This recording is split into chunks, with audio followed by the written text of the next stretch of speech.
Sports Network. No part of the audio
Tonight's game is produced by the IH Sports Network. No part of the audio or video from tonight's game may be redistributed or retransmitted without the express written consent of the IH Sports Network and Liberty Press Incorporated. The IH Sports Network's first commitment is to the student athletes of our community, their families, and their coaches. Find us online at ihsports.net.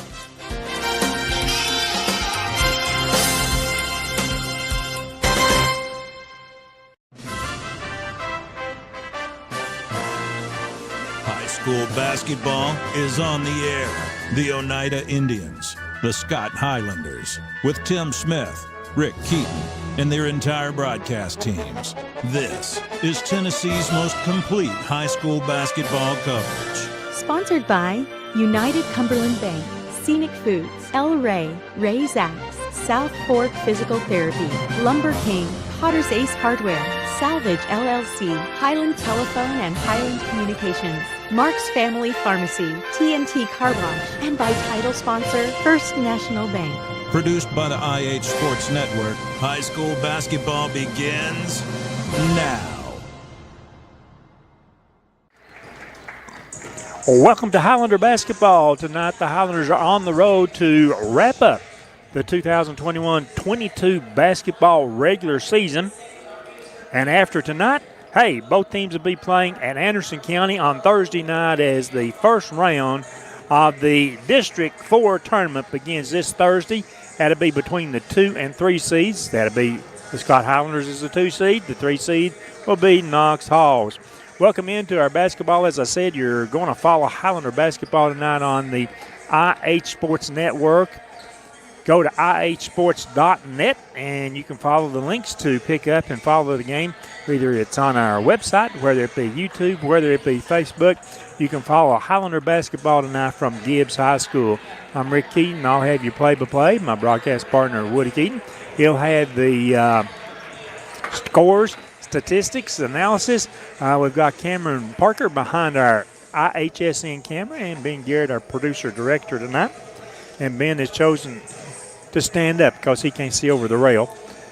I can understand that, but I can kind of have to get down pretty close. But we have to have a table that we can write on there like that.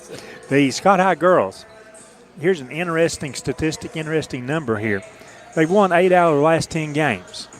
The 2 losses have been by a combined total of 6 points. That's how close the Highlanders could have been in terms of 10-0 going down the stretch here in January and February, but they've got to get back on the winning track. On Friday night, they lost at Carnes in what was a pretty tight matchup there as the Lady Highlanders fall there. I think that was about 2 points. Let me look and see if get my notes here. 36-35. 36-35 by 1 point. With the loss, that left the Lady Highlanders sitting now at 12 wins against 16 losses. Of course, we finished the district schedule 3-3. The Gibbs Eagles that we play tonight, overall they are 5 wins against 19 losses. They are 1-5 in District 3.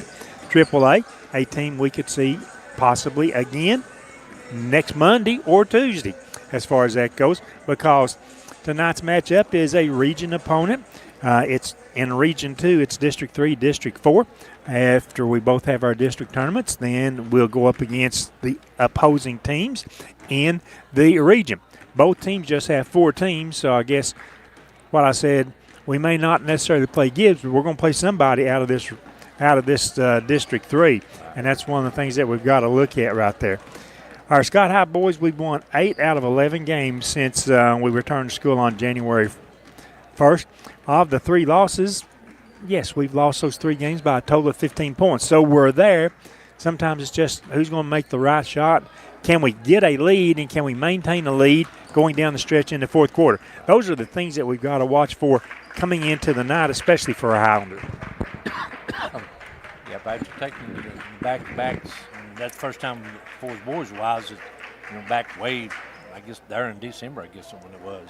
Yeah, we had back-to-back losses in December at the Maryville Christmas tournament down there. Now we've got back-to-backs, South Doyle and Carnes trying to get back on the winning side for both of our teams here, as both teams will be playing again, as I said, on Thursday night at Anderson County High School.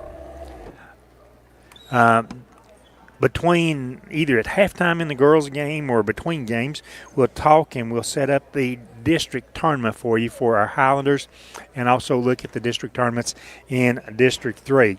Of course, we've got all that here somewhere spread out on the desk, and we'll take a look at all that information when we get a chance during our halftime or between our game breaks there like that. Right now, why don't we go ahead and take you back to our studio for these messages. This would be at least, let's take a 2-minute break, and we'll be back for the introduction of tonight's starting lineups. South Fork Physical Therapy is proud to support the Scott Highlanders and the Oneida Indians. With offices in both Huntsville and Oneida, one of our 6 doctors of physical therapy are always close by. We regularly treat back and neck pain, general sprains and strains, vertigo or dizziness, TMJ disorders, as well as post-operative patients. We accept all insurances and flexible payment plans are available. At South Fork Physical Therapy, we strive to make your experience accessible, affordable, and enjoyable. A responsible local bank must branch out into the community it serves. At First National Bank, we realize a community bank must be a strong partner with the community. That's why First National Bank doesn't have branches, but roots that are deeply embedded in the fundamentals and foundations set forth in the past, with a vision for fostering the potential for the future. Since 1904, First National Bank has had only one focus: you. First National Bank. Your family, your future, your bank. Member FDIC. Home improvement doesn't have to break the bank.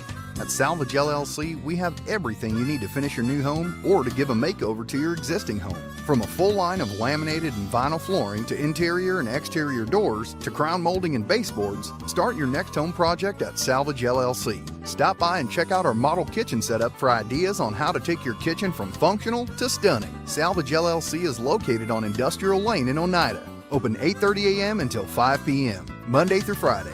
Find us online at salvagellc.net. Forget the bucket. Stop buying those expensive car care products. For a supreme clean, visit T&T Car Wash in Oneida. T&T Car Wash features the latest in touch-free car wash technology. T&T's touchless automatic wash bays are tough on road grime, but gentle on your car's finish. These feature-packed automatics give you complete control of the wash, including a wheel brush option. Want to wash it yourself? T&T also has traditional wash bays. And don't forget the interior, both vacuum and shampoo stations available. For a dynamite clean, T&T Car Wash, Oneida. Lumber King in Oneida, Tennessee is the region's one-stop shop for everything a DIYer might need. Carhartt apparel, rugged clothing that works as hard as you do. Lumber King Rental Center, a home for not only tools that a construction site might need, but heavy equipment that can get the hardest jobs done in no time. Here at Lumber King, we carry all of the essentials. Let us be your #1 source for everything construction. You can visit us at 20359 Alberta Street in Oneida, Tennessee. Because at Lumber King, we deliver. Welcome to Highlander basketball. The introduction of the starting lineup for our Highlanders tonight. Number 11 is Julie Llewellyn. Number 12 is Jalen Young. Number 15, Julie Lawson. Number 23, Brittany Morrow. And the final starter, number 32, Elena Duncan. Elena and Julie Llewellyn are seniors. Highlanders coached by Jake Wright, assisted by Morgan Boyd and Emily Markin. The starters now for the Gibbs Eagles, coached by Sarah Sharp. Number 14 is Dakota Large. Number 20 is Brenna Taylor. Number 22, Addison Merritt. Number 23, Maddie Whaley. And number 24, Jaden Parker. That's the starters for Gibbs. Just interestingly enough, in a Christmas tournament, the Highlanders and the Gibbs Lady Eagles played each other, a game that the Lady Highlanders defeated Gibbs in 45-21. So the girls' teams have played each other on the season. The boys have not played each other. It'll be Brittany Morrow going in center circle to jump up against Jaden Parker. The tip, it's going to be controlled in the backcourt by Gibbs. Their basket to our right, the Highlander basket to our left. You're watching Lady Highlander basketball on the IHSN IH Sports Network.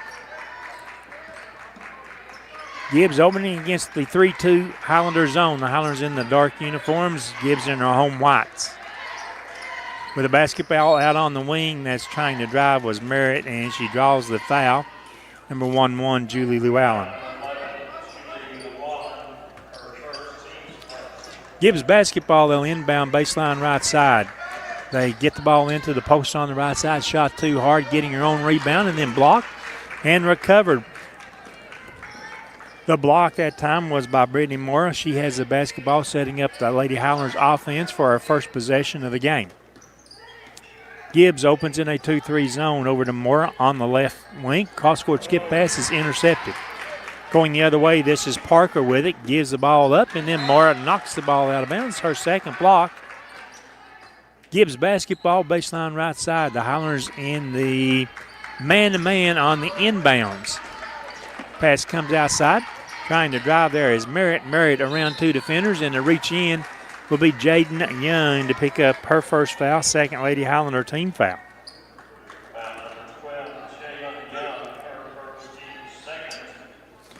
At the line will be Addison Merritt to shoot a pair of free throws. There's no score in the game, and Merritt does give the home team Gibbs Lady Eagles a 1-0 lead.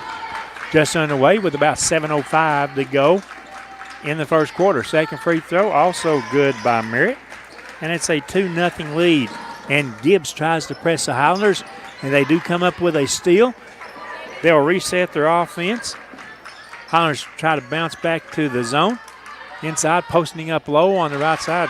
That is Jaden Parker. Parker with a field goal.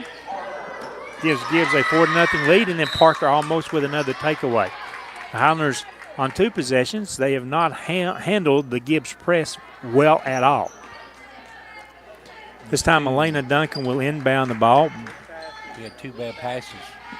Can't go back to the middle. The lob ahead, it goes to Duncan. She needs help with it. Shuffles it midcourt, it goes to Young. Young up the left side, kicks it out to Llewellyn. Her three from the corner is no good. The rebound, Julie Lawson. Ball comes back outside where Young picks it up. Back to Llewellyn again. She drives in the paint. Running 15-foot jumper from the left side. Shooter's touch on that one by the senior, Julie Llewellyn. It's a 4-2 basketball game. Highlanders trailing by 2, trying to get a stop against the Lady Eagles. Driving in, the pass is intercepted. Elena Duncan stepped in front of Whaley to get the interception. Moore pushes up the right side.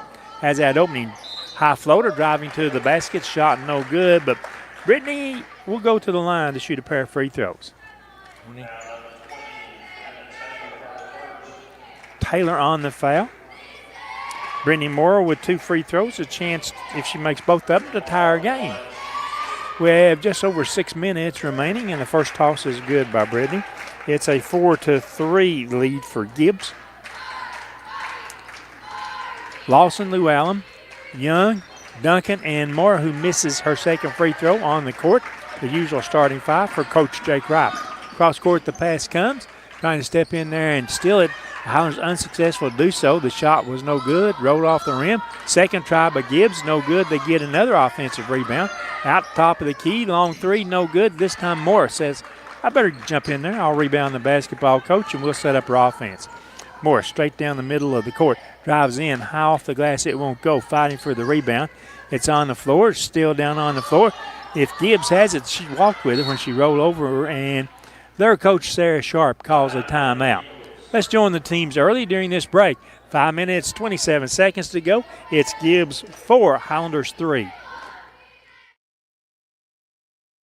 Located at 205 East 3rd Avenue in Oneida, Mark's Family Pharmacy is open 6 days a week with a drive-through window for your convenience. But we're more than just a pharmacy. Check us out for gift ideas like plush animals, Candleberry Company candles and fragrances, designer earrings, caps, toys, and more. There's something for everyone at Mark's Family Pharmacy. Open 8 a.m. to 6 p.m. Monday through Friday and 8 a.m. to noon on Saturday. Highlander basketball. Gibbs takes a timeout. They have a 1-point advantage over the Lady Highlanders. Now they set up their offense. Highlanders in that 3-2 zone. Driving over on the right side. The pass to Merritt.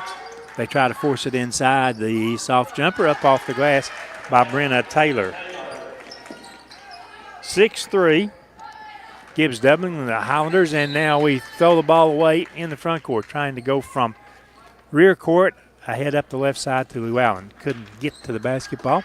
An unforced turnover by the Lady Highlanders, giving possession back to the Lady Eagles. With a basketball outside, this is Parker. Parker lobs over to the left corner. They'll reverse it back outside, all the way to the right wing.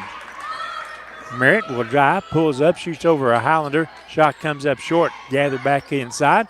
The jumper, no good by Gibbs. Morrow with another board. That's 3 or 4 defensive rebounds for Brittany Morrow. And we've only gone about 3.5 minutes in the game. Brittany trying to set the Highlander offense. Swings the pass over on the right side to Young. She'll drive inside the foul line. The jumper off the glass is no good. Llewellyn comes in to tie up the ball, and possession staying with the Lady Highlanders. It'll be our basketball baseline right side as Llewellyn will inbound. Lobs outside to Young. Drives, kicks it over to Lawson. Judy back outside to Jalen. Jalen starts to drive again. Reverses against 2 defenders, losing the dribble, and a turnover by the Lady Highlanders. Sometimes you got to watch how many trees you go in against. That time Jalen Young got caught against 3 defenders. A jumper from the left corner, good. That's a 3-pointer by Taylor. Gibbs comes back in a full court press. Llewellyn pulls up from the left side, a little soft 12-footer good by Julie Llewellyn. She has both Lady Highlander field goals now. It's a 9-5 lead, Gibbs. Young goes for the steal, deflects it at midcourt, now chases the ball down in the front court, steps back. Jalen's high-arching 16-foot jump shot is no good. And Duncan comes in, ties up the ball. She and Jaden Parker for Gibbs. The possession arrow will favor Gibbs. Same 5 still on the floor for Coach Wright. Duncan, Morrow, Lawson, Llewellyn, and Young. The jumper again, left corner, is no good. Fighting for the ball. It's tipped outside where Jalen Young controls it for the Highlanders. Jalen up the left side, back to Llewellyn. She'll pull up. Long range 3 is no good. Rebound Gibbs. Clearing it ahead to Dakota Large. Young forces her to mishandle the ball in the backcourt. It goes out of bounds. So a turnover created by Jalen Young and the Lady Highlanders. Our basketball just beside the scorer's table. Duncan into Young. 2 minutes, 55 seconds remaining first quarter. 9-5, Gibbs with the advantage, Highlanders with the ball. We can cut it to 2 this trip down. Quick pass goes to Young, and she's going to be fouled as she drives along the left baseline. Can't tell you. Parker 24. It's her first team second. We'll take it as Jalen Young shoots a pair for the Lady Highlanders. First free throw by Jalen. This one up and good. 9-6. Highlanders trailing by 3. Jalen Young trying to make it 2. Clock is stopped on the foul. 2 minutes, 42 seconds remaining in the first quarter. Jalen's toss this one up, spun out, batted up, saved by Moore, threw it off the back of the backboard trying to save it in. Gibbs basketball. The Highlanders extending our defense right now, trying to play more like a 1-2-1-1 half-court press. Young reaching in, the pass then deflected off of Brittany's hand. It'll be Gibbs basketball baseline left side. Trying to get the ball in. They lob it outside. Young got a hand on it. Picked up, driving into the paint. They pull up jumper from 10 feet, Addison Merritt. And a foul in the backcourt. That'll be on Whaley. Yep. It's her first team third. 6-point lead for Gibbs. Highlanders with 2 minutes, 20 seconds to go in the first quarter, trying to cut into that. A floating jumper running right down the middle of the paint was Brittany Morrow. Third field goal of the first quarter by the Lady Highlanders. Up she walked with the ball, no call. Down along the baseline, Parker, back outside Merritt. And now Merritt just has it taken away from her. That was Llewellyn. I'll give credit for the steal. Lob over to the left side. That was Duncan. Llewellyn will drive in the paint, kicks it back outside Brittany. Brittany running jumper is no good, but she draws the foul. For Brittany, she'll shoot a pair of free throws. Taylor, it's her second 10 for us.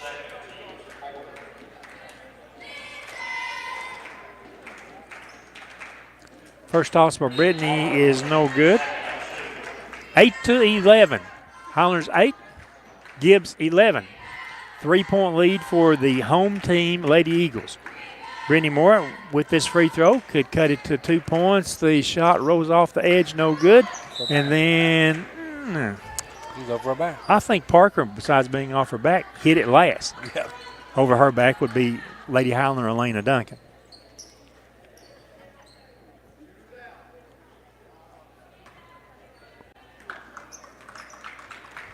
One minute, 40 seconds remaining first quarter. Gibbs with the ball. They kick it. It's stolen by Duncan and losing it out of bounds. Elena really broke well to the left corner over there, and I thought she had the takeaway. Right. With the basketball. That was large. Gives it up. Now they work down into the corner. Morrow with another block. That's got to be maybe 3 blocks she's had in the first quarter. Yep. And 4 or 5 defensive rebounds. The little things that you must do throughout the course of a game to have a chance to win. To inbound, this is large, baseline right side. Looks for a cutter in the middle, now lobs back outside to Merritt. Picks up her dribble to large. Wow. Oops, she lost the dribble, and oops. Oh. Knocked out of bounds. Possession will stay with Gibbs, however. Dakota Large to set up the offense. Now Moore comes over and knocks this ball out of bounds into the Highlander section. Gibbs again, right side front court. 1 minute, 13 seconds to go. The ball goes in low. Reverses back out on the wing. Driving in, the shot no good. Blocked. Lady Highlanders come out with a loose ball. Jalen Young reverses back outside. Llewellyn may have walked with the ball over to Lawson. Her 3 rolls off the edge of the iron. It's no good. Pulling down the rebound was Merritt for Gibbs. She gives it up to Large, who crosses midcourt. 46 seconds to go. First quarter. Gibbs 11, Highlanders 8 in the paint. Might have walked with it. Brittany Moore, another block. Took that one away from Shayla Voigt. The jumper, Llewellyn the other way. A 3 bang, splash it down for Julie Llewellyn and the senior. Good first quarter with 7 points. We're tied at 11. Highlanders trying to get a stop with 22 seconds remaining first quarter.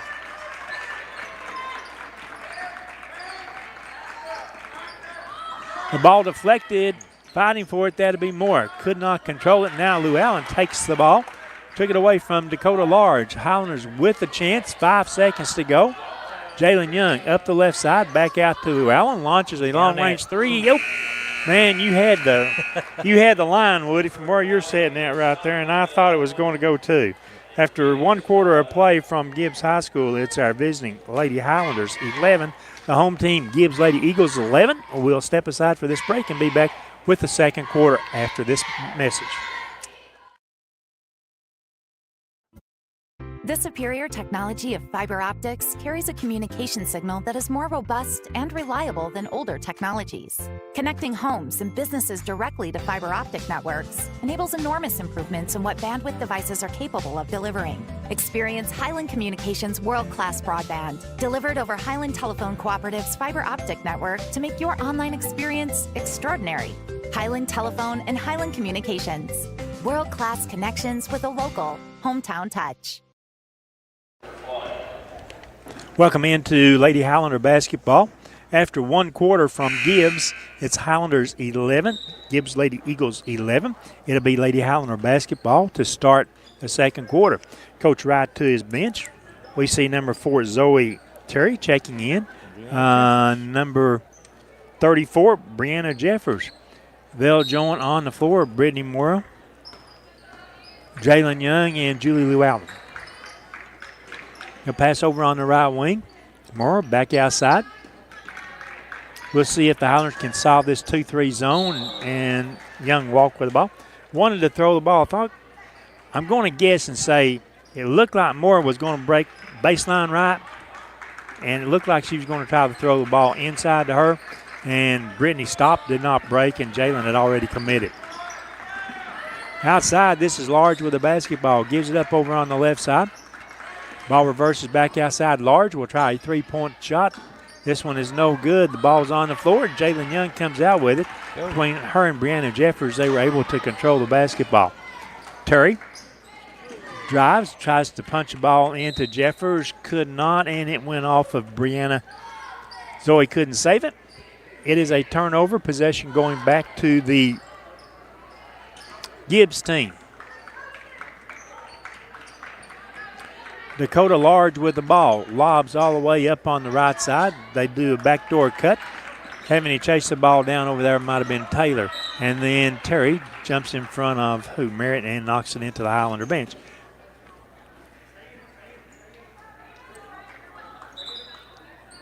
The Highlanders, they've been sort of messing with my mind. I'm so used to that 3-2 zone. Coach has played some 1-2-1-1 here in the first half. Some man-to-man.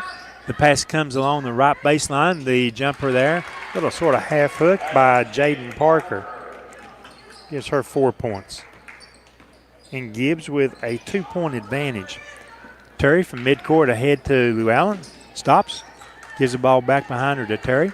Highlanders working it into the paint. Back outside Jalen Young. To Moore. Drives inside the foul line. Floating jumper is no good, but draws the foul. Brittany has a chance to go to the line to tie the game again.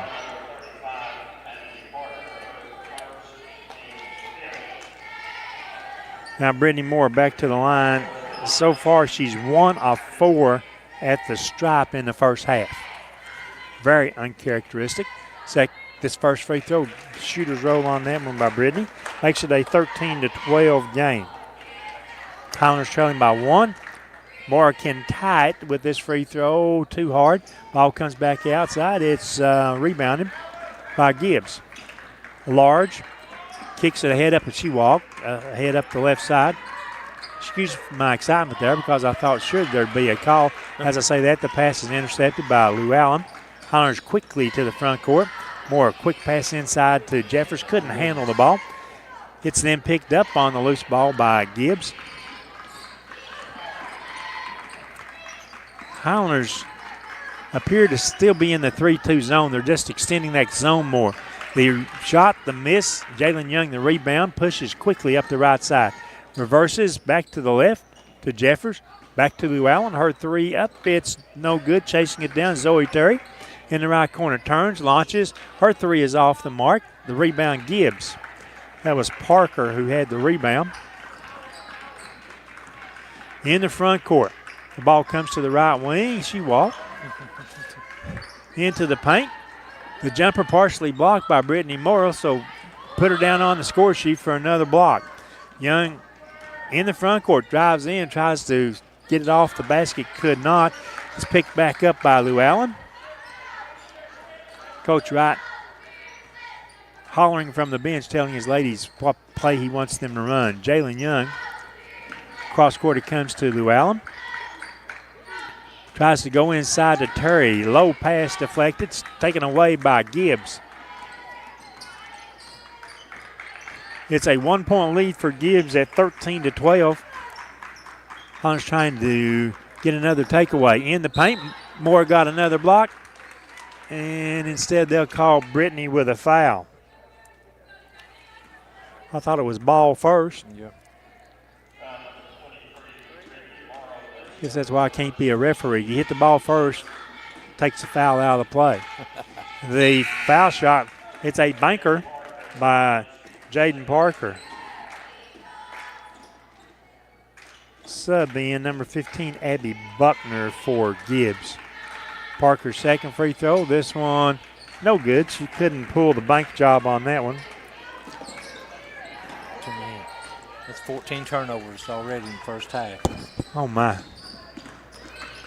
And we were talking about that a while ago before we went on the air. Now, Rachel Garrett on the floor for the Highlanders. Comes up with a loose ball. Everybody hustles down court. The ball goes low inside to Jeffers. Back outside Terry. Over to Mora. Her three from the left wing. Count it. Yes. Brittany Mora with the big three-pointer. The Highlanders on top. 15-14. Our first lead of the game. Gibbs, again, working against our zone. Ball goes down in the right corner. Here comes a double team out there, and the ball was dribbled off the leg of Brianna Jeffers. It will still be Gibbs basketball. Baseline extended, right side. Highlanders go man on the inbounds. The ball comes out high. Holding it there was Buckner. She starts to drive and now kicks it in the right corner. Quick pass, posting right side, back out to Buckner. Her jumper comes up short. Jeffers controls the rebound, clears it to Terry. Zoe pushes quickly up the left side to Garrett. Dribble around her defender, back outside to Terry. Kicks it right side. Mora will now come toward midcourt to set up the Highlander offense. Swings it over to Garrett. Garrett lobs inside to Jeffers. Might have been fouled. Back it comes to Mora. Down to Riley Price now in the game. The jumper outside, no good. The rebound. And pushing it ahead to the left side. And Terry goes up, gets a block. Okay. I thought he was going to call a foul. Well, me too. Good play. The pass comes back out top of the key over on the right wing. Now they go to the posting player on the right side. And Brianna Jeffers was bulldozed from behind as she was setting up to get the rebound. I shouldn't laugh because she was taken down, but I laughed because of how hard the Gibbs player ran into her. Garrett to inbound for the Lady Highlanders. A 2-2-1 full court press. The pass into the middle, intended for Terry, is then knocked away, stolen by Gibbs. Can't go back to the middle. The jumper outside, yes, it's good. And I believe they just say that's a two-pointer for Whaley.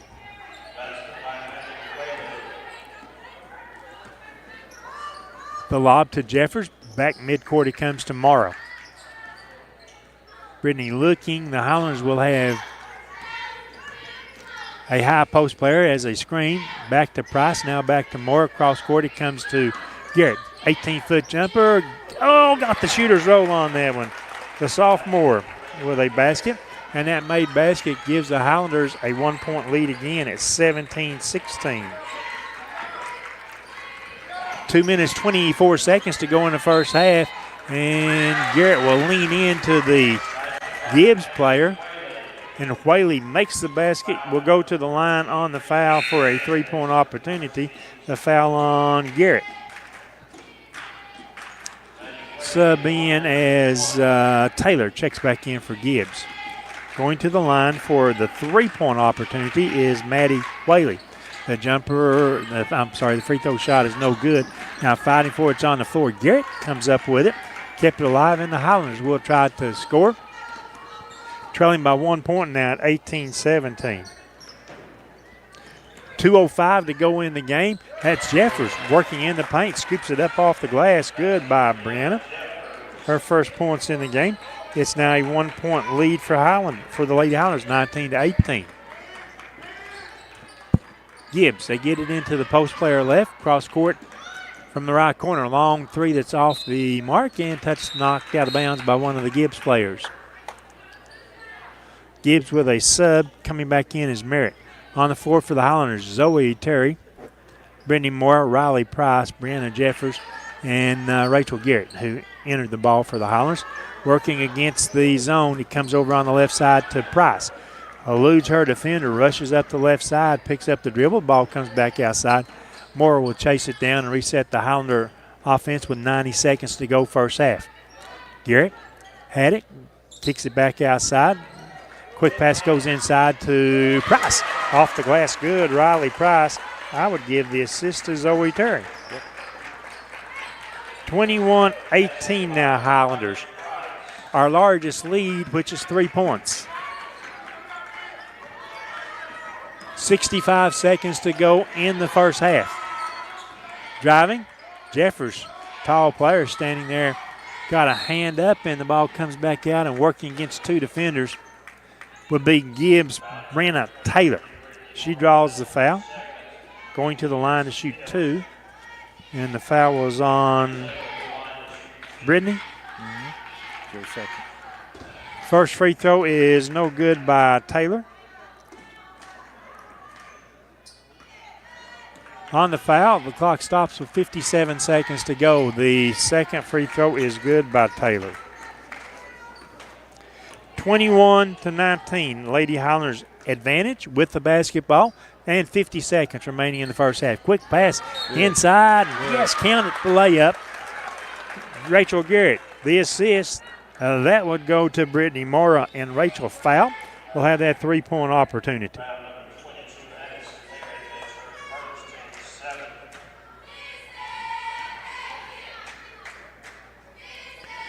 The free throw good by the sophomore. She has 5 points in the game. The Highlanders lead 24-19. Gibbs with the basketball, clock at 40 seconds. Outside, Taylor picks it up. Over in the right corner, a long jumper is no good. Taken out of the air, that'll be Mora. Will handle the ball herself. She lets her players spread out offensively. Terry has the basketball deep on the right wing. Wants to drive, leaves it for Garrett. Back outside Mora. 13 seconds to go. Back to Terry. She has an opening. Drives the baseline. The floating 15-footer is no good. Garrett with the ball. Puts it up. Oh, got her own rebound. That goes up. It's blocked out of bounds with 4 seconds to go. So plenty of time as the Highlanders will inbound beneath their basket to score. Entry comes into Jeffers. Soft floater is no good. Rebound Gibbs, and that's the end of the first half. But I'll say this, the Lady Highlanders in that last 4 minutes of the first half played extremely well to go from what was 2 points down, 13-11, to now lead 24-19. So in that stretch, the Lady Highlanders, well, actually in the second quarter, outscored the Gibbs Lady Eagles 13-6, and that gives the Lady Highlanders the lead going to the dressing room. And I've got to say, that, like I said, that last 3 or 4 minutes was really good by the Highlanders. We cut down on the turnovers. We were able to scoring Gibbs 13-8. Halftime score, Lady Highlanders 24, Gibbs 19. We'll step aside. We'll take this break with an extended timeout here. When we come back, it will be Lady Highlander halftime. Woody's got our scoring. We'll have our comments and more when we return to our Lady Highlander halftime.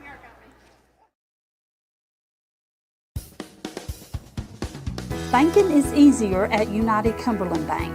ATM deposits, instant issue debit cards, and a mobile app that gives you full control are just a few reasons why more Scott Countyans are choosing United Cumberland Bank. This is Tammy Strunk, new accounts representative, and I would appreciate your business. Come see me and find out why more Scott Countyans are choosing United Cumberland Bank. Member FDIC. Home-style cooking with friendly service and a relaxed atmosphere. That's Razax. Razax offers breakfast served daily, just like Grandma fixed it, and daily specials like country fried steak, turkey and dressing, and of course, a fish fry every Friday. Razax has a full menu, ranging from quick and easy favorites like hamburgers and club sandwiches to comfort foods like pinto beans. And you'll love something off the grill, like grade A cut sirloin, ribeye, or shrimp kebabs. That's Razax on U.S. Highway 27 in Helenwood. Razax, country cooking and great steaks. Scenic Foods is about freshness, with meat cut in-store daily and special cut upon request. A deli that offers fresh meats and cheeses sliced to your choosing. A produce department offering fresh fruits and vegetables, and of course a full line of competitively priced groceries to meet your weekly shopping needs. Scenic Foods is about value and convenience. Don't have time to cook supper? Try our cheese sticks, pizza, and wings, as well as our fresh-made desserts and side dishes. Need to fill an empty pantry? We have all you need at Scenic Foods, located at 7352 Baker Highway in Huntsville. Located at 205 East 3rd Avenue in Oneida, Mark's Family Pharmacy is open 6 days a week with a drive-through window for your convenience. But we're more than just a pharmacy. Check us out for gift ideas like plush animals, Candleberry Company candles and fragrances, designer earrings, caps, toys, and more. There's something for everyone at Mark's Family Pharmacy. Open 8 a.m. to 6 p.m. Monday through Friday and 8 a.m. to noon on Saturday. Welcome into Lady Highlander halftime. Lady Highlanders have built a 24-19 lead at halftime, outscoring the Gibbs Lady Eagles 13-8 in the second quarter, and a lot of that differential came in. Lady Highlanders had their first lead in the game at 15-14 over Gibbs. We went back and forth. The Lady Highlanders finally got a 3-point lead at 21-18, widened it as much as 23-19. And actually, that was 2 free throws out there, 23 and then 24-19. That 5-point lead, the largest that we've had in the game. And Woody, they cut down on turnovers in the second half. By doing that, able to protect the basketball better, get better shots, better looks at the basket. And I think the group that Coach Wright had on the floor at the end right there was playing good team basketball. Right, and when we cut off that cutter going between the middle, when Gibbs had it, they just released the girl, and they was shooting a lot of layups.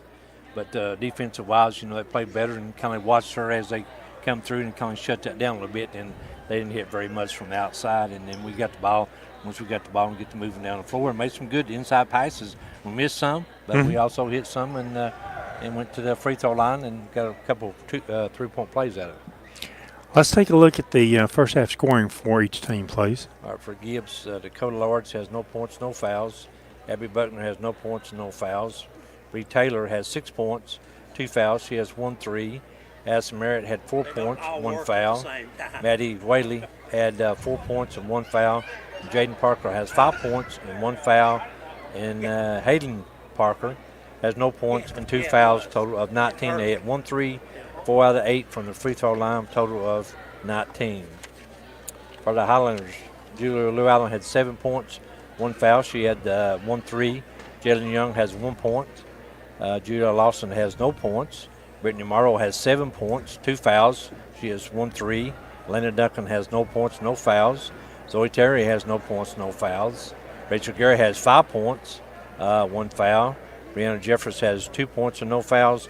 And Riley Price has 2 points and no fouls. We had 2 threes in the first half, 4 out of 9 from free throw line, total of 24. One of the things that I want to really clarify right there is Coach started his starting 5 tonight, and I think he went with them the entire first quarter. Got his substitution pattern going there in the second quarter, and once he did that, able to get 9 points off the bench in the second quarter, and that is nice production to see come into the game from the bench. Definitely, that helped. That helped as we was behind and coming in with them girls there. Definitely did. It certainly did, as the Lady Highlanders performing decently well in the first half, eliminated a lot of the turnovers that they'd had in the first quarter, and so Lady Highlanders in the dressing room now with that 24-19 lead. Let's take this, our last break during our Lady Highlander halftime. This will be a 2-minute break. When we come back, Woody and I will tell you what the Lady Highlanders need to do to be successful in the second half.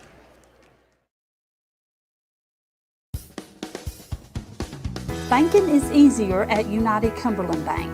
ATM deposits, instant issue debit cards, and a mobile app that gives you full control are just a few reasons why more Scott Countyans are choosing United Cumberland Bank. This is Tammy Strunk, new accounts representative, and I would appreciate your business. Come see me and find out why more Scott Countyans are choosing United Cumberland Bank. Member FDIC. The superior technology of fiber optics carries a communication signal that is more robust and reliable than older technologies. Connecting homes and businesses directly to fiber optic networks enables enormous improvements in what bandwidth devices are capable of delivering. Experience Highland Communications' world-class broadband, delivered over Highland Telephone Cooperative's fiber optic network to make your online experience extraordinary. Highland Telephone and Highland Communications. World-class connections with a local, hometown touch. odds are there's a Potter's Ace Hardware right in your neighborhood, with expert advice and the right tools and supplies to make your quick fixes even quicker. Around the block, what you need in stock, with people who know their stuff. Potter's Ace has a convenient location on Industrial Lane here in Oneida. Visit the helpful folks at Potter's Ace for all your home improvement needs. Potter's Ace, the helpful place. Forget the bucket. Stop buying those expensive car care products. For a supreme clean, visit T&T Car Wash in Oneida. T&T Car Wash features the latest in touch-free car wash technology. T&T's touchless automatic wash bays are tough on road grime, but gentle on your car's finish. These feature-packed automatics give you complete control of the wash, including a wheel brush option. Want to wash it yourself? T&T also has traditional wash bays. And don't forget the interior, both vacuum and shampoo stations available. For a dynamite clean, T&T Car Wash, Oneida. This is the last regular season game for our two Highlander teams tonight. We'll conclude the regular season tonight, and believe it or not, as most winners go, you don't really see this, but the Gibbs game that we're playing tonight is the only game on our schedule that for weather reasons had to be postponed and rescheduled. And so it's just made a great year of basketball to stay right on that schedule. You get used to it Tuesday, Friday, and mix in a Monday or a Thursday occasionally. Yep. So it's just been a good year of being able to play the games that you've had on your schedule there. And Coach Jordan Jeffers, Coach Wright gives him a lot of credit. Coach Jordan Jeffers built this schedule this year, and it has been a tough schedule with not only 3A basketball teams like the Highlanders, but a lot of 4A teams that he's been able to put on the schedule this year, and he has made a very competitive schedule for both the girls and boys teams this season. Sure has. As we start the third quarter, the Lady Highlanders have that 5-point lead at 24-19. The last thing I want to mention now, and we'll probably do it between games, is that the district tournament, the District 4 AAA tournament, will start this Thursday night. There will be two games. They'll both be played at Anderson County. It'll be the Lady Highlanders as a 2-seed against the 3-seed Halls Lady Devils. And in the boys matchup, about 7:30 that night, it'll be the 2-seed Scott Highlanders against the number 3-seed Halls Red Devils. Now here we are ready to start the second half in the girls contest. The possession belongs to Gibbs. The Highlanders open in a 3-2 zone. Ball comes back out on top for Gibbs. Pump fake, driving off the right wing. They'll leave it back on the right side again.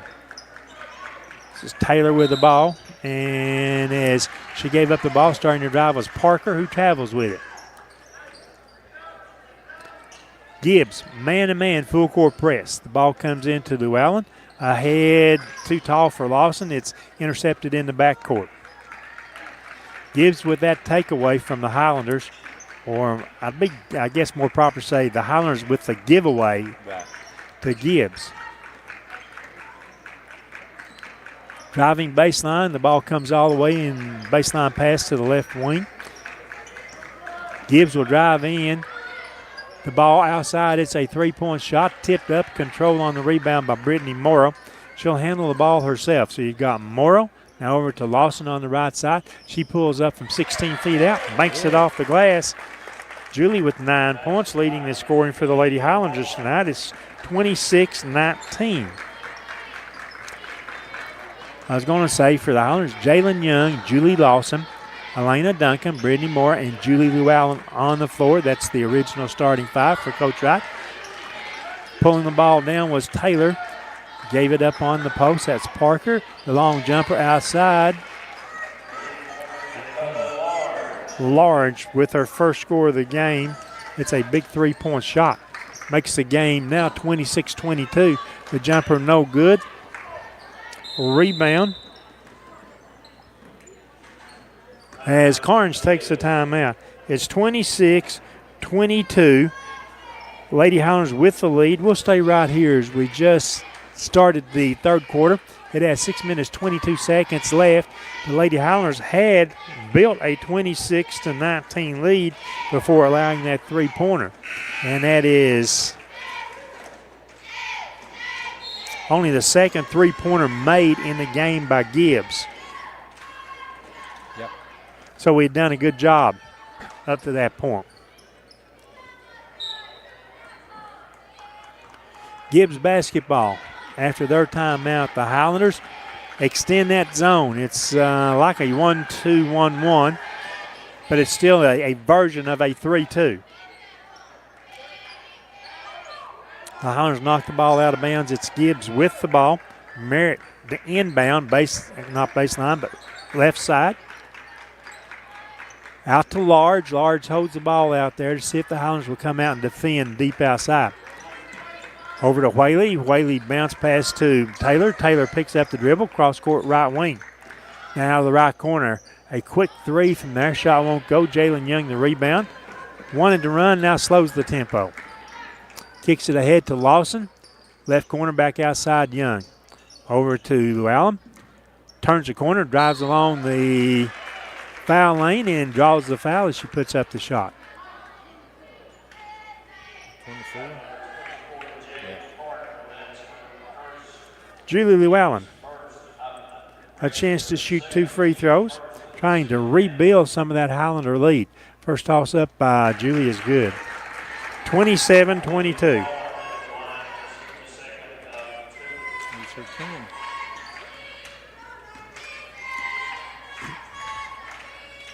Second throw, Julie, just like the first. Nothing but net on them. 28-22.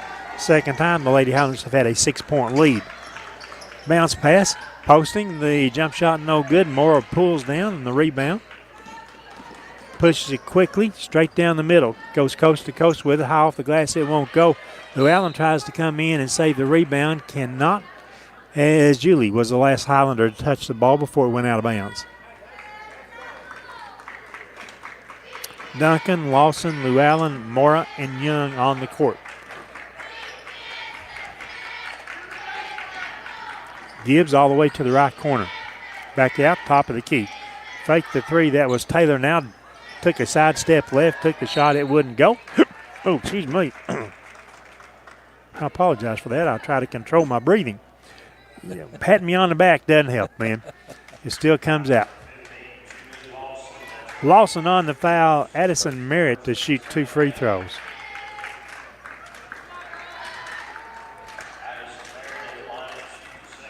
The first one is good.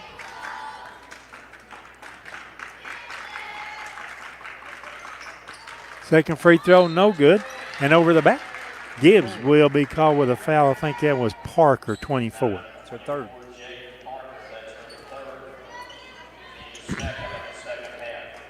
(28-23). Highlanders with the advantage. The inbounds against the pressure comes into Young. Dribble against 2 defenders. Somehow force the ball ahead to Lawson. Pulls up. 16 feet and running jumper is no good. The ball knocked out of bounds. Last touch by Duncan underneath the Highlander basket. Possession going back to Gibbs. Sub in for the Lady Eagles as Hadley Parker comes back in. From the top, from midcourt, actually driving against the Highlanders. Then reversing it back out on the left wing. That is Brenna Taylor. And then a foul at midcourt. The public PA guy over there said a 3-pointer, but I believe it was just a 2-point shot. 28-24. Highlanders with the advantage. Our basketball is Llewellyn will inbound right below our broadcast position. Comes into Young to Lawson. She drives around the defender, pulls up from 15. Shot is no good. Morrow tries again inside. This one is blocked and knocked out of bounds. Highlander basketball, baseline left side. Llewellyn to trigger. Bounce pass inside to Moore. Turns around, hooks the shot up. It won't go. Woody wanted a foul on that, not to be called by the officials. Gibbs front court. Pass back outside. This is Taylor with the ball. Young all over. They skip it over to the left wing now. Out of the corner, Brittany Moore comes over, and not only does she get the block, she puts the emphatic swat to it. 28-25. Yep. Gibbs inbound. They get it right back to the inbound shooter, and that's a three. That's Addison Merritt. We're all tied at 28 after Lady Highlanders had built a 6-point lead here in the third quarter. 3 minutes, 45 seconds remaining. Jalen Young, the running jumper, is no good. Gibbs pushes the ball ahead to the left wing. Going back outside to Large. They try to work it over on the right side. Large kicks it back out. Long three from the wing, no good. Rebound, Lawson. She'll clear it to Young. And Jalen will listen to Coach Wright and try to set the Highlander offense. Over to Llewellyn. Turns, quick three off the touch, and the shot was no good. Nobody going after the ball to rebound. So Gibbs comes out with it. Large, guarded by Young. They kick it over on the right side. Now another pass down low. That shot is no good. That was Taylor on the miss. Young in the front court with the ball. Lobs it over to Lawson. Lawson's three, no good. Coming back finally, that Duncan, she got back, tipping the rebound. Now driving in, the jumper by Brittany was no good, and we should have a travel. I guess assuming against Carnes as they took the ball away, as Riley Price makes her first appearance in the third quarter, replacing Brittany Mora. Llewellyn trying to get the ball in, does to Young, shoots the ball. The putback rebound. Riley Price, she just comes into the game, Woody, right place to get that rebound and stick it back up for the Highlanders to give us a 30-28 lead. That have to be left-handed. It does work out well that way, doesn't it? The ball tipped away. Gibbs to reset their offense. 2 minutes, 13 seconds left in the third quarter. The fake there by Buckner. Ball comes back outside to Large. The lob over in the right corner. Bounce pass to the post player. Back outside. Large faked the three. Couldn't get it away. Now kicks it over from the deep left wing. Good by Abby Buckner.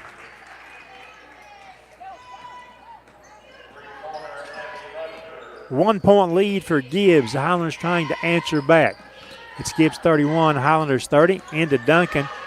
She might have been. Yep, she was fouled.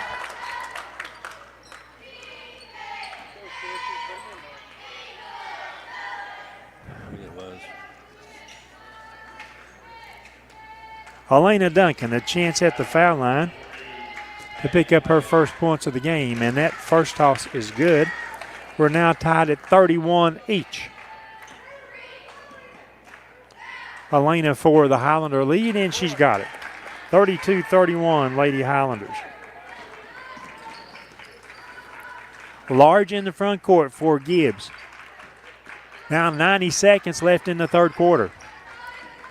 Over to Taylor. She'll try a three off the left wing, and Taylor has just made, I think, of the 5 field goals that Gibbs has in the third quarter. Actually, 4 of those are made three-pointers. Yep. Exactly right. Julie Llewellyn has a chance to drive, and she'll be fouled. 2 Lady Eagles there. Who will they call the foul on? 23. Whaley, it's her third. Julie Llewellyn. 2 free throws for the senior. First one is good. 12 points for Julie, by the way.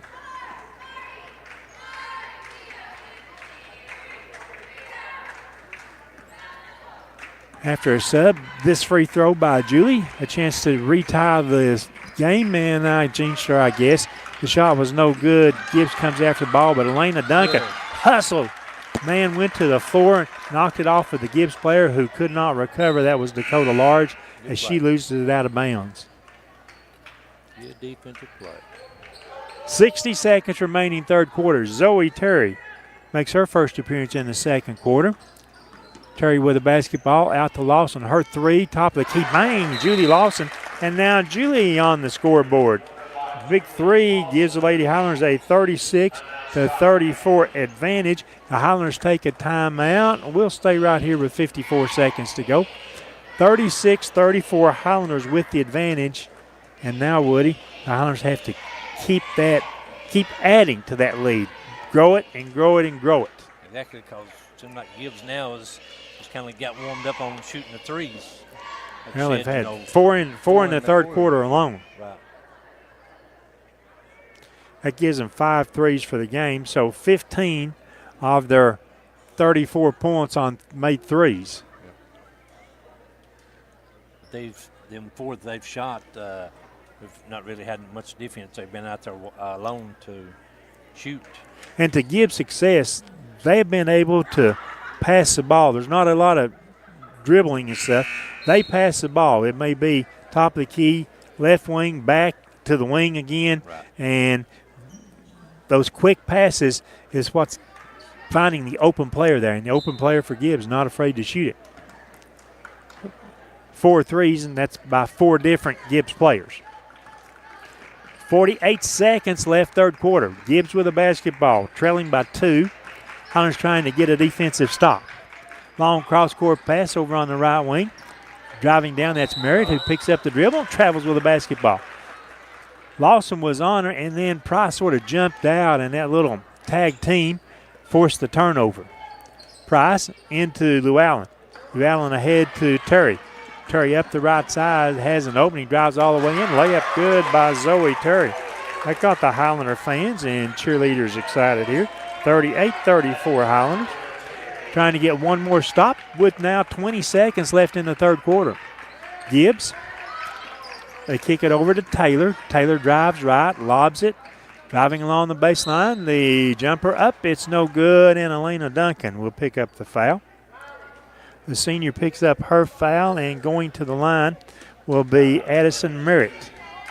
Merritt, the only player for Gibbs that has gone to the stripe in the third quarter so far. This toss up, that one is good. 38-35, Lady Highlanders. There's still 10 seconds left on the clock, so the Highlanders need to rebound any miss. And Merritt does miss it, and Zoe Terry does rebound it. And the Highlanders still have some time to push the ball down the floor. That's Terry. Gives up the ball to Llewellyn. Llewellyn heard somebody counting it down at 3-2-1, shot it, and it's a good shot, and we didn't have enough time to swing it back to another player. So after 3 quarters of play from Gibbs High School, it's our Lady Highlanders 35, our Lady Highlanders 38, the Gibbs Lady Eagles 35.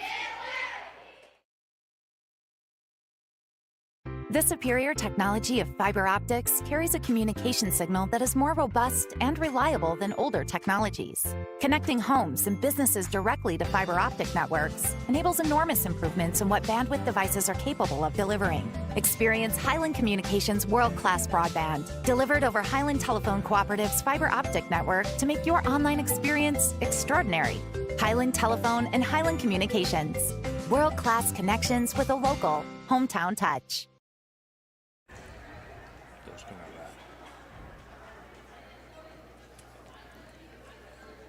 Oh, we're back already. I'm sorry, wasn't paying any attention to the monitor right there. It's been a close game, girls game, from the opening tip to right now. Both teams have had the lead. Both teams have fought back from deficits. Right now, at the start of the third quarter, it's a 3-point margin for the Lady Highlanders at 38-35. In the third quarter alone, Julie Llewellyn had 5 points. Julie Lawson, 3 points. Elena Duncan with 2, and then Terry with 2, and Price with 2. Starting the fourth, it's Brianna Jeffers, Riley Price, Julie Lawson, Julie Llewellyn, and Zoe Terry. Terry will handle the ball. Driving up the left side, lost the handle on it. It went off her knee out of bounds. You're trying to pass it to Riley for a layup, but it went off her leg. The thing I notice right now is Zoe Terry is a capable ball handler, but Coach does not have necessarily either one of his point guards in Jalen Young or Brittany Moore. Terry tries for the steal. A couple Highlanders batted around. We cannot control the ball. Gibbs with a basketball. The Highlanders extend our defense out a little bit. Now we settle back in that 3-2 zone. Large kicks it over to Merritt. Merritt drives, and then a blocking foul call on Jeffers.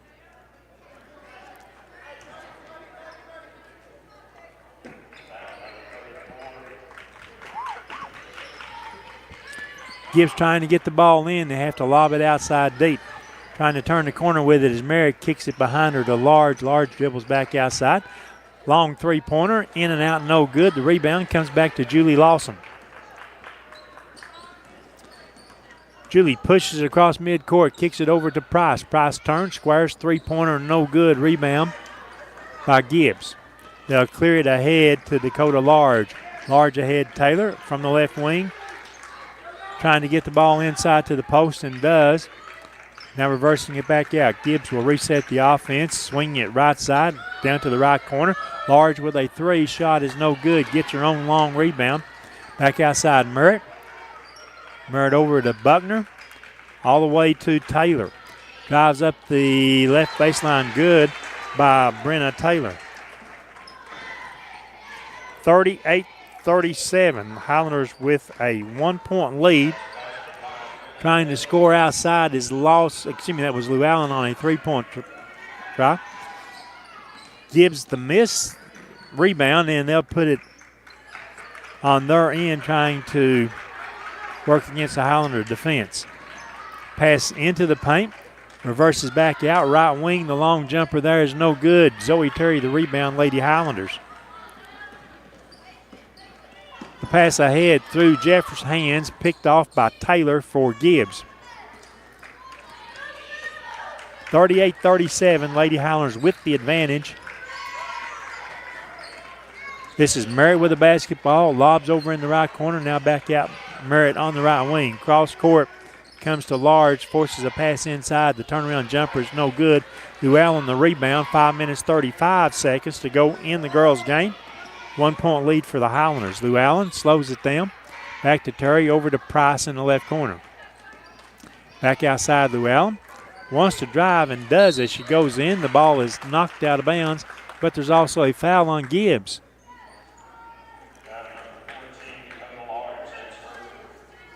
Large, that's her first.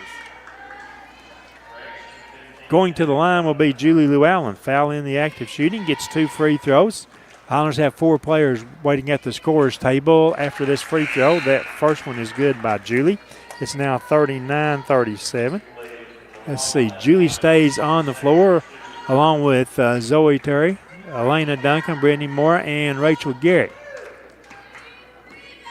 Came in, and the second free throw by Julie, and waiting to sub in for her, Jalen Young. 40-37, Lady Highlanders. 3-2 zone, Lady Highlanders. Merritt lobs cross court on the right wing, stepping against 2 defenders. Did she travel? She did. I have to ask myself that question because I've seen a few not called in the game. Definitely when you split 2 and they're slapping at you. Yep. Left side, it goes to Terry.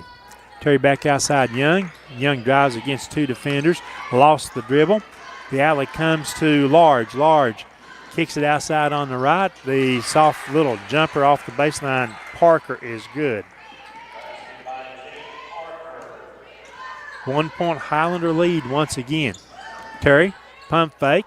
Leaves it behind her to Garrett. Her three, no good. Moore with the rebound and on the dribble. Got away from her. Turnover, Lady Highlanders. Possession going back to Gibbs.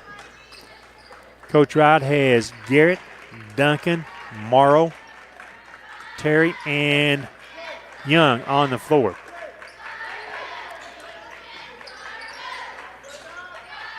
The pass back, top of the key with a pump fake. Now back over to Taylor. Taylor, long three from the right wing. Shot no good. Gibbs, they'll reset their offense. The long three is no good again. Jalen Young races around the defender. It's a 2-on-3 break.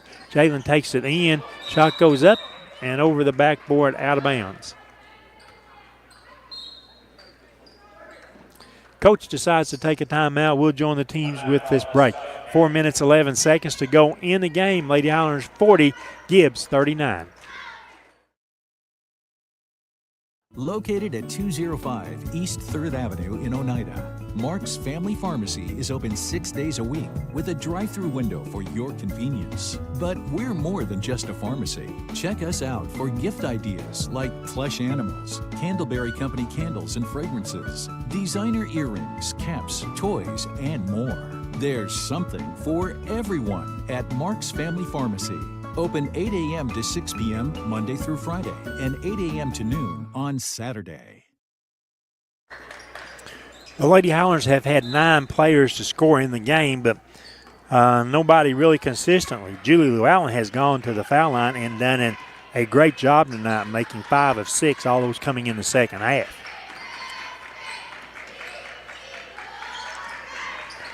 Gibbs down to the right corner. The fake, stepping aside to the left, shot is no good, and they let the ball go. It's Highlander basketball. Let's see. I think it's the same group on the floor for Coach Wright. Now Julie Llewellyn comes back in, so it's Llewellyn, Morrow, Duncan, Garrett, and with the basketball, Young. Young down the middle. Gives in a 2-3 zone over to Moore. Pulls up on the right baseline. The jumper is no good. Garrett the rebound backside. Back to Young. Over to Llewellyn. She drives against 2 defenders. The bounce pass went to Young, and Young is going to be fouled. Jalen Young gets to go to the foul line, and uncharacteristically in many ways, we've seen Jalen go to the line 6 to 10 times in the last several games. This is only her 3rd foul shot, which is good, by the way, of the game. It's now 41-39.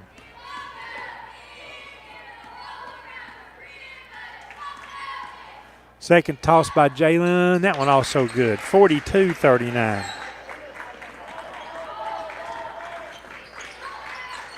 Gibbs against the Highlander zone. Little give and go, and running in, count the basket as Whaley just sort of threw the ball up over the top of Garrett, and she gets the score plus the trip to the foul line. 1 point lead, Lady Highlanders, and Maddie Whaley at the line. This toss up, good. We are now tied at 42 all.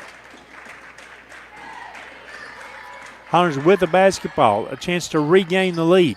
This is Garrett. Long pass comes over to Llewellyn, back to Young, over to Moore on the left wing. Back outside.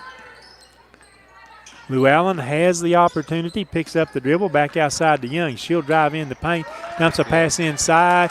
Garrett's miss is then rebounded by Gibbs. I already had it coming out of my mouth right there's going to be assist for Jalen Young. I just have to play defense, and Young reaches in, and I thought she did knock the ball away, but the near side official wants to call a foul against whom? Julie Llewellyn picks up the foul. At the line, this is Addison Merritt. 2 opportunities. The first free throw is up, good. Gibbs with the advantage, 43-42.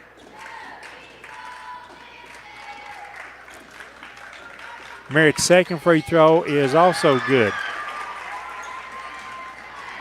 2 point lead for the home team, Gibbs Lady Eagles. On the clock, we've got 2 minutes, 40 seconds to go. Bounce pass low, it goes to Duncan. She draws the foul from Taylor. So Elena Duncan will have a pair for the Lady Highlanders.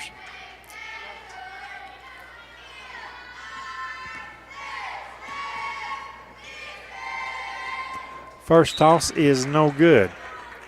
It's still a 2 point lead for Gibbs, 44-42. The senior Duncan puts up her second free throw. It's no good. Rebound, Gibbs. They lost the ball, fighting for it on the floor. It's a jump ball as Elena Duncan slid about 6 feet on the floor and somehow got one arm in to tie up the ball. Coming into the game for the Highlanders will be Terry replacing Duncan. And a timeout taken by, I'm assuming, Gibbs. Yeah. They'll take a full timeout. We'll join the teams during the break. It's Lady Highlanders 42, the Gibbs Lady Eagles 44, a 2-point lead for the home team. We'll return right after this message from one of tonight's high school sponsors. Home improvement doesn't have to break the bank. At Salvage LLC, we have everything you need to finish your new home or to give a makeover to your existing home. From a full line of laminated and vinyl flooring to interior and exterior doors to crown molding and baseboards, start your next home project at Salvage LLC. Stop by and check out our model kitchen setup for ideas on how to take your kitchen from functional to stunning. Salvage LLC is located on Industrial Lane in Oneida. Open 8:30 a.m. until 5 p.m., Monday through Friday. Find us online at salvagellc.net.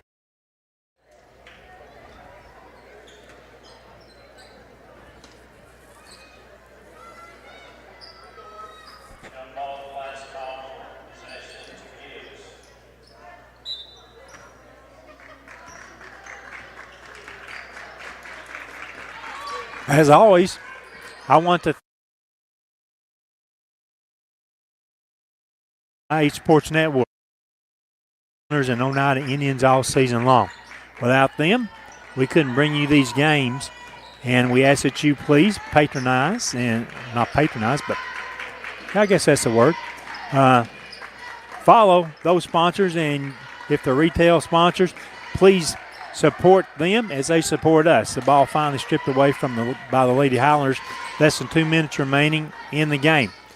Terry kicks it over on the left wing to Young. Young lobs back to Garrett. Has to save the ball in front of the Lady Highlander bench. Looks along the baseline, couldn't get the ball there. Young has the ball knocked out of her hands. It'll be Highlander basketball.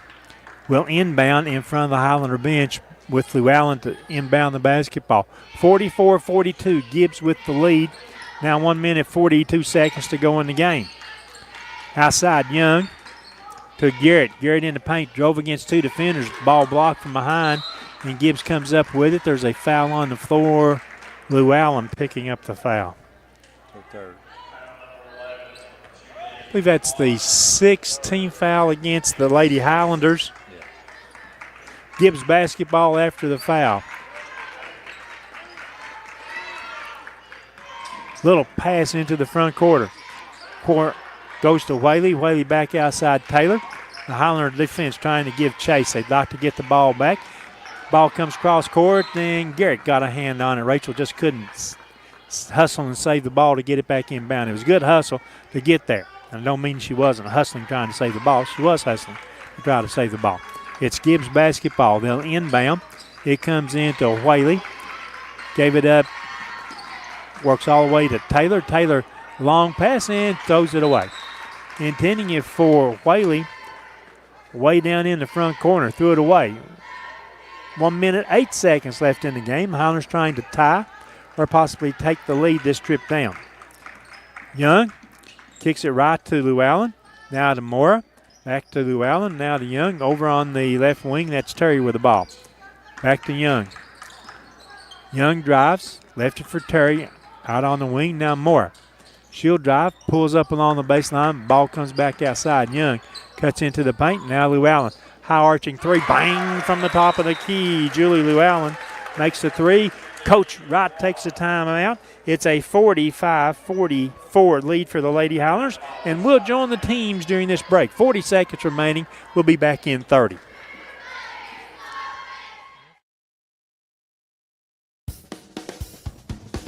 Banking is easier at United Cumberland Bank. ATM deposits, instant issue debit cards, and a mobile app that gives you full control are just a few reasons why more Scott Countyans are choosing United Cumberland Bank. This is Tammy Strunk, new accounts representative, and I would appreciate your business. Come see me and find out why more Scott Countyans are choosing United Cumberland Bank. Member FDIC. Big basket by senior Julie Llewellyn is a three-pointer from the top of the key to give the Lady Highlanders a 45-44 lead with 40 seconds remaining in the girls' game. The Highlanders come back on the floor. It's Rachel Garrett, Jalen Young, Brittany Mora, Julie Llewellyn, and Zoe Terry. One of the quickest lineups that I think the coach can put on the floor. And the ball is lost by Gibbs. The Highlanders have possession of the basketball. a 1-point lead, and that was a blatant foul, and coach asked for the intentional foul. Pushing it back, she ain't going for the basketball. It was large on the foul, going to the line to shoot 1 and 1, as that was the 9th team foul on Gibbs. This is Jalen Young. The toss up, the toss good. Jalen with the bonus. Lady Highlanders 46, Gibbs 44. Clock is stopped with 34 seconds to go. If the Lady Highlanders do what they did last time, they'll press after the made free throw by Jalen. This toss up, well, it's not a made free throw, but we will press. And a quick timeout taken by, I'm assuming, Coach Sharp will join the teams during this break. 31 seconds to go. It's a 2-point Highlander lead, 46-44. The superior technology of fiber optics carries a communication signal that is more robust and reliable than older technologies. Connecting homes and businesses directly to fiber optic networks enables enormous improvements in what bandwidth devices are capable of delivering. Experience Highland Communications' world-class broadband, delivered over Highland Telephone Cooperative's fiber optic network to make your online experience extraordinary. Highland Telephone and Highland Communications. World-class connections with a local, hometown touch. Welcome back to our coverage of Lady Highlander basketball on the IH Sports Network. In the girls' contest, 31 seconds remaining. It's a 2-point Lady Highlander lead, and the Gibbs Lady Eagles, they'll inbound the basketball at the far end. The Highlanders will press. Here comes Gibb, and the interception. Jalen Young just stepped right in front of the pass. Jalen has the putback. It's now 48-44. And the Highlanders have a steal in the backcourt. That was Garrett. She leaves it for Mora. 14 seconds to go. Just hold on to the ball, Lady Highlanders. And we did lose it. It's saved in by Gibbs. Just don't foul. That is large with a long three-pointer. No good. Shot put back up and in. Nope, it's not in. And Brittany Mora has the rebound ahead of the horn as the Lady Highlanders done the right things there going down the stretch as they'll pick up a 48-44 region win over the home team Gibbs Eagles. The Lady Highlanders outscore Gibbs 10-9 in the third quarter. So that's all you have to win by is the 1 point, but the Lady Highlanders have the 48-44 victory. We held our breath. This was a game that went back and forth from the very opening tip to the end of the game. The Lady Highlanders trail 43-42 with probably less than 90 seconds to go in the game. Trail 44-42. Took the lead on a three-pointer by Lou Allen from the top of the key, leading 45-44, and hold on to that lead to pick up a win at Gibbs tonight. So our congratulations, Lady Highlanders. That's your 13th victory of the season heading into the district tournament. For Gibbs, that will be their 20th loss on the season. Don't go away. We'll take this extended break. When we come back after these messages from our sponsors tonight, we'll take a look at the scoring summary for both teams. And Willie and I have got comments on the game before getting you ready for the boys matchup tonight. We'll do all that and more when we return to Gibbs after this break. El Rey is Scott County's home for great Mexican flavor. Located in Oneida Plaza, we're just up the sidewalk from Walmart. From our fresh chips that are made daily to our chicken or beef fajitas that are big enough to share, El Rey uses the freshest ingredients to serve authentic Mexican dishes that will be a hit with the entire family. Stop in before the game on Friday or pop in on Saturday and watch college football on one of nearly a dozen screens while you eat. That's El Rey Azteca, open until 9 p.m. Sunday through Thursday and 10 p.m. on weekends.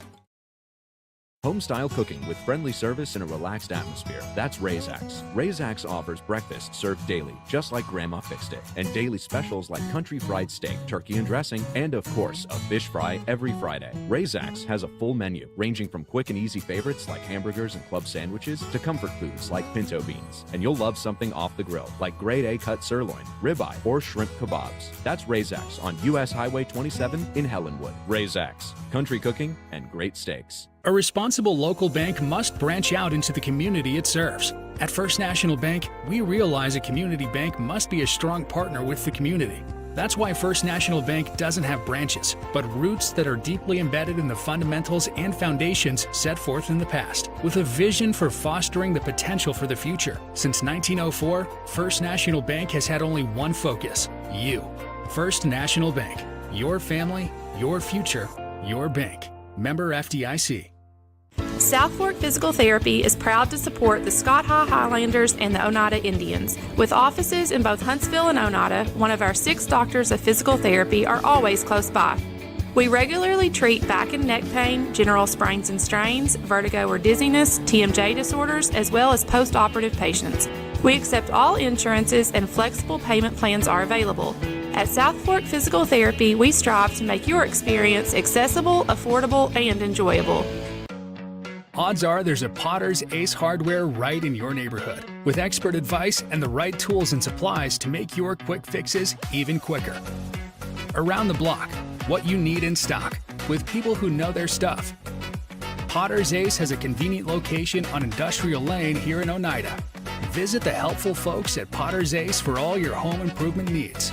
Potter's Ace, the helpful place. Home improvement doesn't have to break the bank. At Salvage LLC, we have everything you need to finish your new home or to give a makeover to your existing home.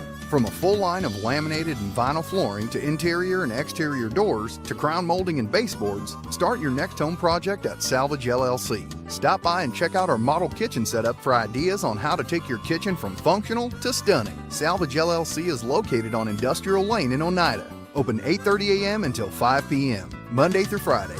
Find us online at salvagellc.net. Scenic Foods is about freshness. With meat cut in-store daily and special cut upon request. A deli that offers fresh meats and cheeses sliced to your choosing. A produce department offering fresh fruits and vegetables. And of course, a full line of competitively priced groceries to meet your weekly shopping needs. Scenic Foods is about value and convenience. Don't have time to cook supper? Try our cheese sticks, pizza, and wings, as well as our fresh-made desserts and side dishes. Need to fill an empty pantry? We have all you need at Scenic Foods, located at 7352 Baker Highway in Huntsville. Forget the bucket. Stop buying those expensive car care products. For a supreme clean, visit TNT Car Wash in Oneida. TNT Car Wash features the latest in touch-free car wash technology. TNT's touchless automatic wash bays are tough on road grime, but gentle on your car's finish. These feature-packed automatics give you complete control of the wash, including a wheel brush option. Want to wash it yourself? TNT also has traditional wash bays. And don't forget the interior, both vacuum and shampoo stations available. For a dynamite clean, TNT Car Wash, Oneida. Banking is easier at United Cumberland Bank. ATM deposits, instant issue debit cards, and a mobile app that gives you full control are just a few reasons why more Scott Countyans are choosing United Cumberland Bank. This is Tammy Strunk, new accounts representative, and I would appreciate your business. Come see me and find out why more Scott Countyans are choosing United Cumberland Bank. Member FDIC.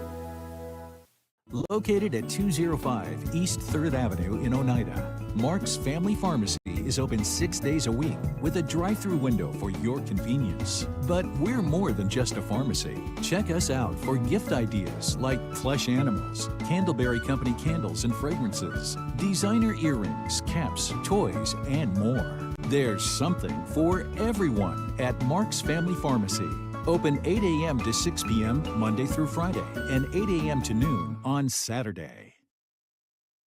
Welcome back to Highlander basketball. The boys team's on the floor warming up right now, and our congratulations to the Lady Highlanders for coming up with their 13th victory of the season. They're now 13-16 overall on the season, Woody, and they had to play solid basketball in the third and fourth quarters to not let the home team go on some runs, and I think we've done a good job with that.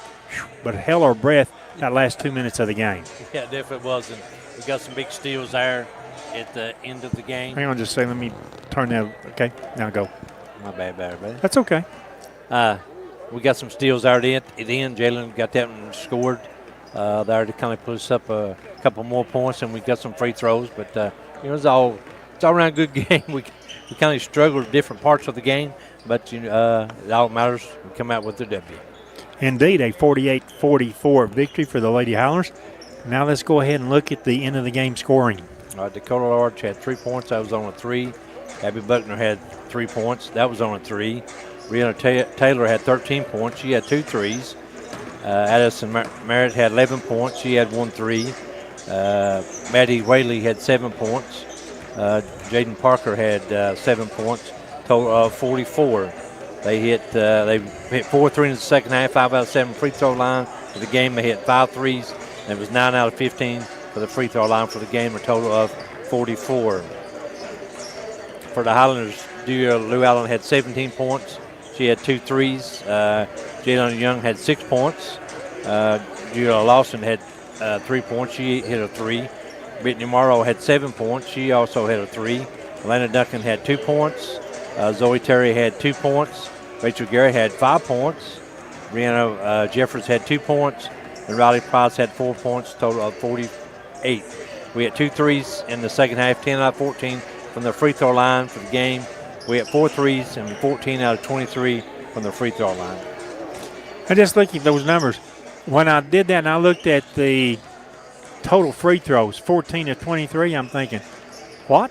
We done so good there in the second half. Then I looked at the first half. We were well under 50% shooting free throws in the first half. Yeah. But also 9 Lady Highlanders scored tonight. And Julie Llewellyn, her last regular season game for the senior, and she had a tremendous game tonight with 17 points, the only Lady Highlander in double figures tonight. But the other 8 who played scored. So a point from every Lady Highlander, at least 1 point, at least 2 points, I should say, from every Lady Highlander who played in the game tonight for Coach Wright. Definitely. We had some that scored in the first half, didn't score in the second half, but that contributed to the first half, give us the lead like we did. And so then in the third quarter, they started hitting a few threes, and then we made a little run and scored a couple more buckets, kind of put it back and forth, our bucket apiece, or we was up by 1, then they was up by 1. Then they was up 2 when they was hitting them threes, but then we got some steals right there and hit some free throws, got a layup, and then throw the ball away on the third time. We could have got it out, but they got a shot, but it wasn't no good. So come away with a 48-44 win. And the Lady Highlanders, 24 points in each half. It's pretty consistent, I guess, when you do that. Even though outscored in the second half, 25-24 by Gibbs. Yeah. Nevertheless, that, as you said, that halftime lead of 5 points turned out to be very big in the course of the Lady Highlanders game tonight. Yep. Congratulations, Lady Highlanders, on the 48-44 win to complete your 2021-2022 season. And they'll next be in action, and we'll talk about that during boys halftime in the district tournament this Thursday night. Let's go ahead and take a 2-minute break. When we come back after these messages, we'll get you ready for the boys matchup tonight between our Highlanders and the home team, Gibbs Eagles. El Rey is Scott County's home for great Mexican flavor. Located in Oneida Plaza, we're just up the sidewalk from Walmart. From our fresh chips that are made daily to our chicken or beef fajitas that are big enough to share, El Rey uses the freshest ingredients to serve authentic Mexican dishes that will be a hit with the entire family. Stop in before the game on Friday or pop in on Saturday and watch college football on one of nearly a dozen screens while you eat. That's El Rey Azteca, open until 9 p.m. Sunday through Thursday and 10 p.m. on weekends. Odds are there's a Potter's Ace Hardware right in your neighborhood, with expert advice and the right tools and supplies to make your quick fixes even quicker. Around the block, what you need in stock, with people who know their stuff.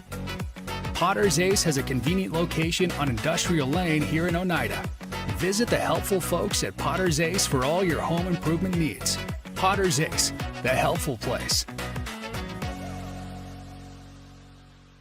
Forget the bucket. Stop buying those expensive car care products. For a supreme clean, visit T&T Car Wash in Oneida. T&T Car Wash features the latest in touch-free car wash technology. T&T's touchless automatic wash bays are tough on road grind, but gentle on your car's finish. These feature-packed automatics give you complete control of the wash, including a wheel brush option. Want to wash it yourself? T&T also has traditional wash bays. And don't forget the interior, both vacuum and shampoo stations available. For a dynamite clean, T&T Car Wash, Oneida. Banking is easier at United Cumberland Bank. ATM deposits, instant issue debit cards, and a mobile app that gives you full control are just a few reasons why more Scott Countyans are choosing United Cumberland Bank. This is Tammy Strunk, new accounts representative, and I would appreciate your business. Come see me and find out why more Scott Countyans are choosing United Cumberland Bank. Member FDIC. Welcome back to Highlander basketball as we watch the boys warm up down on the court. The Gibbs Eagles, coached by Timmy Meade, has an overall 7-win, 18-loss record. They're the 3 seed in the District 3 boys tournament that will begin either on Thursday or Friday night. We do not have dates and times for theirs yet. Meanwhile, our Highlanders, we have a 22-win, 8-loss record. We finished with 3 wins, 3 losses in District 4. Good enough for the number 2 seed in the District 4 tournament. We know that our boys will be taking on the Knox Halls team on Thursday night. That game time approximately 7:30 after the girls played Knox Halls at 6 o'clock. The boys, we've won 8 out of our last 11 games. We've lost those 3 games that we've lost, and that's been since January 1, those 11 games. We've lost the 3 games by a total of 15 points. That's been an average of 5 points per game. The common opponents that we've had with the Gibbs Eagles, it's been Union County, Halls, Carter, Anderson County, Clinton, and Seymour. So we have those common opponents. The only team that the Highlanders have not played out of District 4 in that bunch has been Northview Academy. So we've taken on that look as a coach went out and he scheduled all the teams that he could other than Northview during our regular season. So that should help us some there with that. We look at the Luke West and Trey Moore numbers. Luke, after our game last Friday night, has now 1,127 points in his career. Trey, coming into the night, if my math is right, and I always mention that first, if my math is right, 2,954 points, which leaves him 46 points shy of 3,000 in his career. I also went back and looked at the numbers. I thought I had our Highlanders seniors having won 78 games in their career. I went back and redid my math. I've only came up with 77 wins against 44 losses for the senior class, which is everybody that probably will start tonight. Braden Brummett, Dalton Pruitt, Luke West, Trey Moore, and C.J. Bodwell. Of those 5 seniors on the team, 77 wins, I think, is a very respectable number. There's no doubt about that. That's quite a few. Might be the most in school history. Really? It could be, because I'd have to go back and look. I'd have to go back and look, but I'm thinking it's one of the best runs, 4-year runs. Yeah, it's. I'd have to go back and look while I'm working on it to make sure.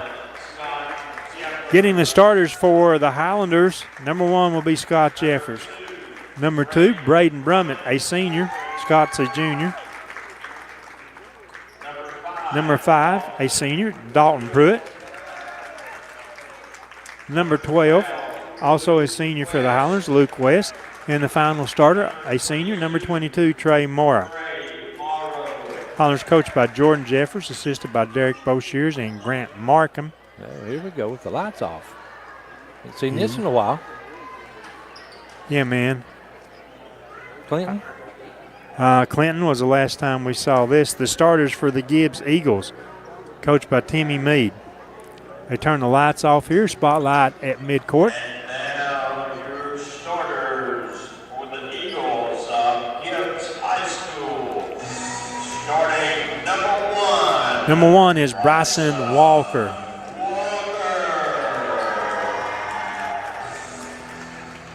Starting number 2. Number 2, Bryson Palmer.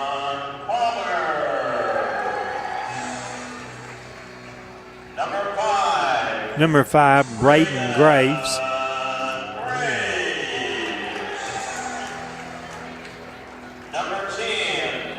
Number 10, Cayman Schoen. That's S-H-O-W-N, Schoen. Number 20, Zach Turner. That's the starters for the Gibbs Eagles. And I like the idea. Instead of having a spotlight, they just put a fixed light right over mid-court right there, and I like that idea very much. And it just stays on the whole time.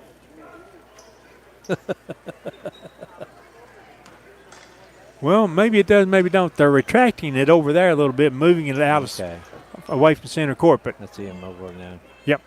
But nevertheless, we're turning our attention at the 3-man officiating crew down on center court. It's going to be Trey Moore to go in center circle against number 1, Bryson Walker for the Gibbs Eagles. The Highlanders all in the back court as our basket to our left. To start the game, the tip up is controlled by Moore, and the Highlanders will have the first possession of the boys' contest. Moore kicks it right wing to West. Quickly back to Jeffers. Jeffers over to West, deep on the right side. Gibbs opens in a 2-3 zone. West faked the 3, starts to drive right, now back over to Jeffers, down to Pruitt. Dalton dribbles back outside, left it for Moore, deep on the left side. That is well within his range, by the way. Now West off the right wing, his 3 is up, and long rebound, no good. Gibbs first possession. With the basketball, this is Graves outside. Left it for Palmer. Highlanders open in a man-to-man D. Basketball comes to the right side. Trying to do something with it there is Turner. Left it back outside for Graves on the left wing. Walker. Back over to Schoen. Schoen has not touched the ball. I said back over to, but that's Schoen's first possession of the ball. This is Turner. Turner to Palmer. Palmer deep right wing. Lobs to the post. Now back outside. Turner drives inside the paint. Kicks it back out on the wing. This will be Walker driving. Lost the dribble. Picked up. This will be Moore. This will be a one-on-one basically drive to the basket. And Trey is going to pick up his first points of the game to give the Highlanders a 2-0 lead in the front court. Already quick pass. And missing the shot from in front of the basket was Walker. Defending there was Morrow. Trey. His pass intended for West is deflected out of bounds by Palmer for Gibbs. Just underway in the boys' game, it's a 2-0 lead for the Highlanders. Luke West inbound comes into Moore from the right corner, loads up the 3, good by Trey. It's a 5-0 Highlander lead. Assist to Luke West. Yep, assist to Luke West. Say it louder, Woody. I really like saying assist goes to, and I didn't get that one in as Gibbs turns the basketball over. Again on the floor for the Highlanders, West, Jeffers, Brummett, Pruitt, and Morrow, who has the basketball crossing midcourt with it. Gibbs stays in that zone. Over to Jeffers. Turns, squares. The long-range 3 by Jeffers is no good. Long rebound. That's Turner. Turner up the right side for the Gibbs Eagles. Steps back behind the line. His 3 is no good. The rebound tip. Pulled down by Brummett. Braden left it behind him to West. Down low it goes to Brummett. Has his shot blocked and coming up with a basketball Gibbs. Pressure in the backcourt. And Gibbs has to take a timeout left from the bench, Coach Meade. With that, we'll join the teams early during this break. It's a 5-0 Highlander lead. We'll be back after this 30-second commercial. El Rey is Scott County's home for great Mexican flavor. Located in Oneida Plaza, we're just up the sidewalk from Walmart. From our fresh chips that are made daily to our chicken or beef fajitas that are big enough to share, El Rey uses the freshest ingredients to serve authentic Mexican dishes that will be a hit with the entire family. Stop in before the game on Friday or pop in on Saturday and watch college football on one of nearly a dozen screens while you eat. That's El Rey Azteca, open until 9 p.m. Sunday through Thursday and 10 p.m. on weekends. Sort of a tough evening for the broadcasters on the IH Sports Network. Woody and myself, we're having to look over or under a rail between the vertical slats Can't see either scoreboard well from this broadcast position. And we could have moved our table, but still wouldn't have been able to see. Gibbs into the front court. There are 3 out of the corner. That was by Zach Turner. Turner. Highlanders lead 5-3 with the basketball. Moore steps back, shoots a long 3. That from about 30 feet out. And Trey has picked up his second 3. Has all 8 of the Highlander points now as the Highlanders lead 8-3. A little slice down the right side. Moore gets the block as Turner went in against the taller Trey. Now Dalton Pruitt kicks a pass along the baseline out to Jeffers. Left corner, his 3 is no good. Gibbs, they'll leave it for Palmer. Guarded by West. Dribbles up the right side. A little handback goes to Walker. Walker spun around Jeffers, got in the paint and walked for the basketball. Yep. Should have taken the shot on that pump fake. That's what happens, though. Highlanders 8, Gibbs 3. The ball comes over to Pruitt on the left wing. He'll dribble top of the key over to Brummett. Back to Mara. Outside he comes to Jeffers. Now over to West. Dribbles out to midcourt. Tries to break down his defender. Instead gives up the ball to Pruitt. Dalton to Brummett. Bounce pass goes to Dalton in the paint. He got a defender up. Goes up and the little half hook from in front by Dalton Pruitt.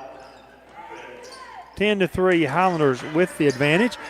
Trying to get a steal and almost had it in the backcourt. Now the pass comes into the front court.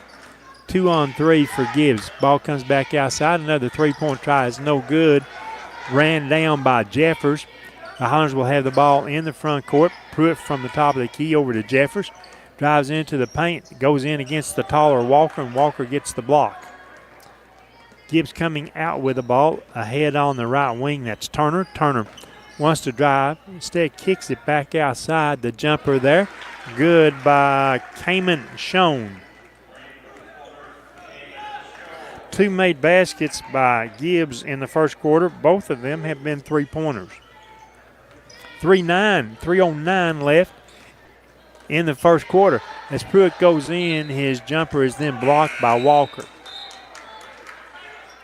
Sub as checking in for the Highlanders. This will be Gray Todd, number 24. He replaces Braden Brummett.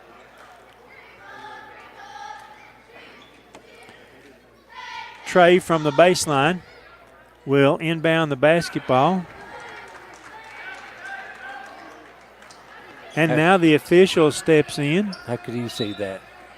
And says that it was a wrong call. It will be Gibbs basketball.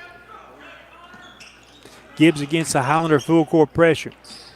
Pass comes in the middle to Schoen. Schoen drives. His pass is deflected. Picked back up by Gibbs. They'll reset. Turner outside. Over to Palmer. Palmer backs to midcourt. Highlanders lead 10-6. Gibbs with the basketball. The steal, Luke West.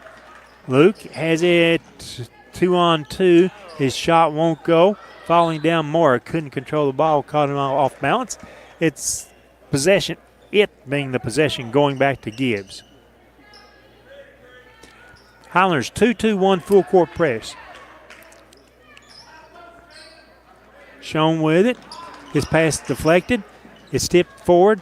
That's Moore with the ball driving into the paint. Little floating jumper, Trey Moore. Trey shoots from the corners, from the wings, in the paint. Makes no difference. It's just smooth no matter where he's shooting it from. Exactly. Across midcourt with the basketball. It's Turner driving in, and there's going to be a foul. There's a nice drive by Palmer. He got Moore up off his feet, I'm pretty sure. Yes, it was Trey. No, did he call that one on? Gray Todd. So Gray picking up his first personal foul. 12-8. Highlanders with the lead. Foul shot was no good by Palmer. Trey to the front court. Sets up the Highlander offense. Over to Pruitt. He's deep left side. Dribbles to the right. Now from the top of the key, has a screen, kicks it back behind him. Jeffers off the left wing, count it for 3.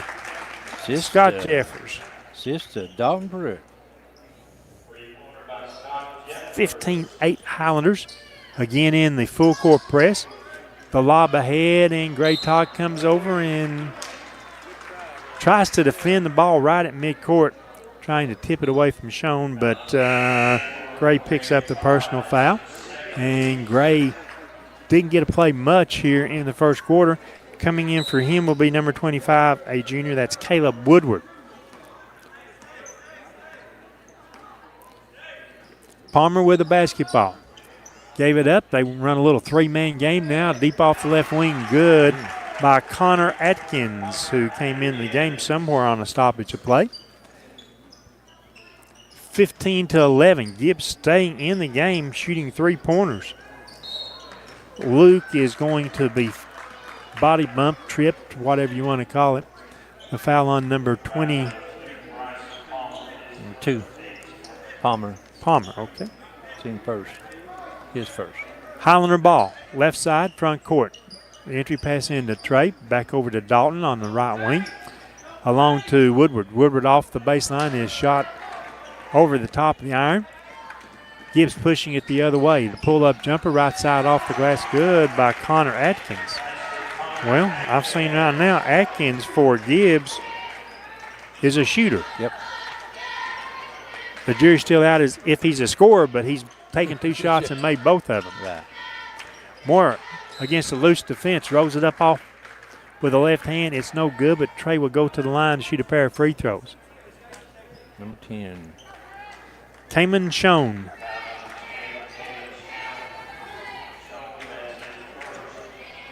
First free throws for the Highlanders in the first quarter, which has 38 seconds remaining. That's Trey Mora's first one. Just got the shooter's roll on that, 16-13. Highlanders leading by 3. The Highlanders did lead 12-6, and then 15-8 for a 7-point advantage. Now 17-13 Highlanders leading by 4. Subs in for Gibbs. The Highlanders will continue to play that full court press. The pass to midcourt off a Carnes player picked up. They'll set their offense. The save there was Hayden Mills.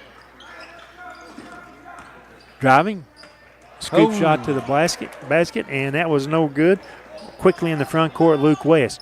Drove around, pulls up on the right elbow. 15-foot jumper, good by Luke West, and that is his first points of the game. Because that wasn't no good down there because Trey slapped it off the backboard. 19-13. I mentioned the things he done well a while ago offensively. The running jumper is no good. Pruitt ahead of the buzzer, throws it long. It comes up short after 1 quarter of play. It's our visiting Highlanders 19, the home team Gibbs Eagles 13. We'll take this break. When we come back, I'll finish my thought on Trey after this message. The superior technology of fiber optics carries a communication signal that is more robust and reliable than older technologies. Connecting homes and businesses directly to fiber optic networks enables enormous improvements in what bandwidth devices are capable of delivering. Experience Highland Communications' world-class broadband, delivered over Highland Telephone Cooperative's fiber optic network to make your online experience extraordinary. Highland Telephone and Highland Communications. World-class connections with a local, hometown touch. And I was going to mention, I alluded to Trey earlier. Offensively, I told you all the things he could do. I forgot to mention offensive rebound, drive to the basket. Defensively, I forgot to tell you about the rebounding, the block shots, how to start a fast break. He can play about any defensive position, just like he can play any spot on the offensive end. That is Scott County's own Mr. Basketball, Trey Morrow. Exactly. You can coin that phrase now. Scott County's Mr. Basketball. And hope nobody gets mad at me.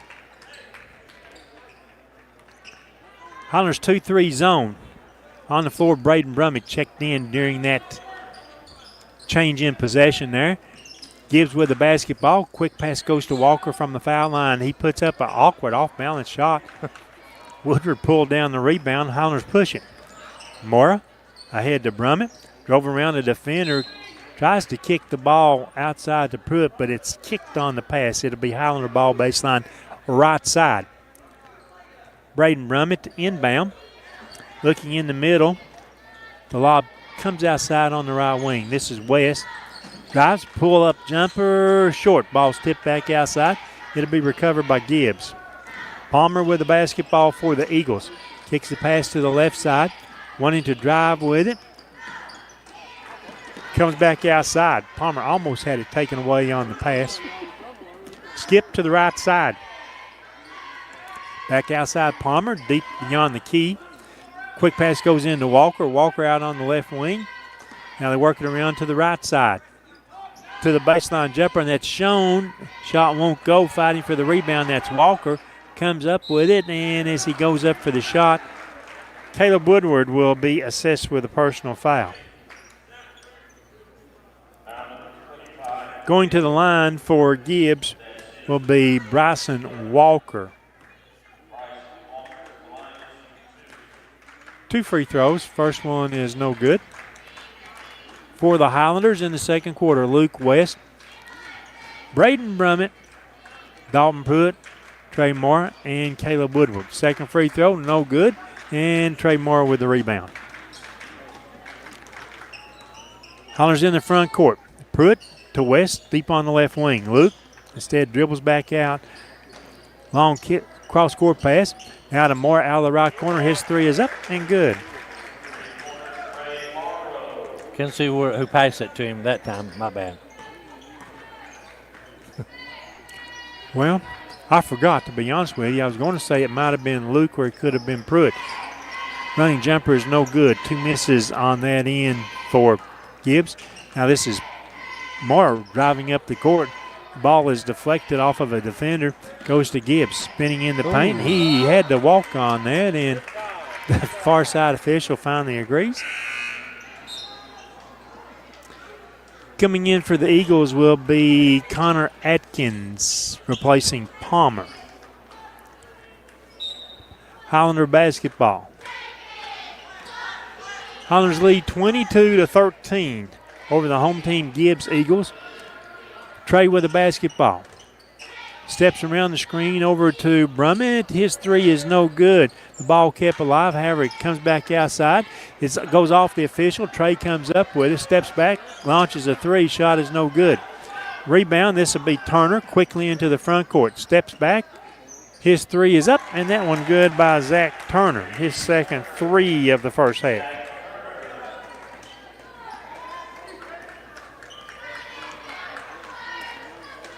About the time I think we're going to pull away, Gibbs comes back with another three-pointer. This is Brummett. Drives in the paint, kicks it back out Pruitt. Over to West, deep left wing. Luke. Back to Pruitt again. He'll drive to West, and we've got a foul. Looks like call for the blocking foul. Is Atkins maybe? 3. Yep. Yep. Sub in for the Highlanders as Scott Jeffers comes back onto the floor. The lob out to midcourt. This is West. Over to Pruitt. Down to Jeffers. From the top of the key, Luke West holds the basketball over to Pruitt. Bounce pass down in the corner. They reverse it once again. West to Jeffers. Ball comes back outside. Basically a 4-1 offensive look by the Highlanders. Long skip pass goes to Jeffers. He'll drive the baseline. Shoves the pass along the baseline to Moore. Has to chase it down. Back outside Pruitt. His long three, no good. Brummett the rebound. Goes up strong. No good. Rebound. Gibbs. Then deflected by Braden Brummett. He gets the ball back for the Highlanders. Scott Jeffers goes in. Hammered. And Scott gets to shoot a pair.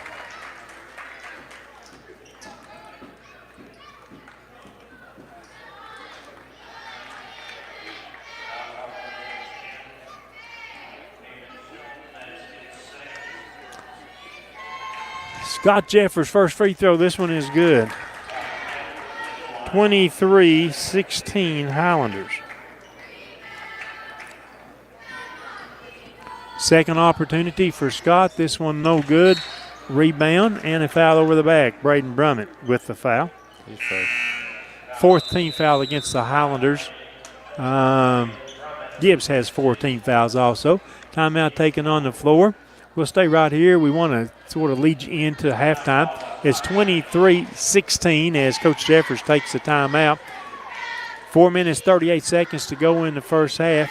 What have the Highlanders done right in the first half, Woody? They've got the ball to Trey Moore for one thing. Yep. The other thing, I think they've played pretty good defense against Gibbs so far. Sure has.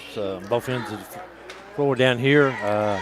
They've shot some threes. They've moved the ball around, and they've hit 4 of them, looks like. Moved the ball around, but 4 is overall, good defense. After the timeout, Luke West, Scott Jeffers, Dalton Pruitt, Braden Brummett, Trey Moore. The Highlanders will extend their defense a little bit. We're going to put some pressure on in the backcourt. Ahead, this is Palmer. Kicks it over across the court to Turner. Turner then reverses, got it back. Now they kick it all the way to the left wing. The quick jumper there. And that one spun around and went down for Braden Graves. A fourth different Gibbs player to make a three-pointer. And holy jump ball. The baseline official calls a jump ball. And everybody from where we were at right there, Braden Brummett and everybody north or west, whichever way it was, saw that he tied up Braden's arm, not the basketball. Braden inside, quick entry pass goes to Trey Moore. Trey scores the assist to Braden Brummett. Right. I almost had him in a barrel hug.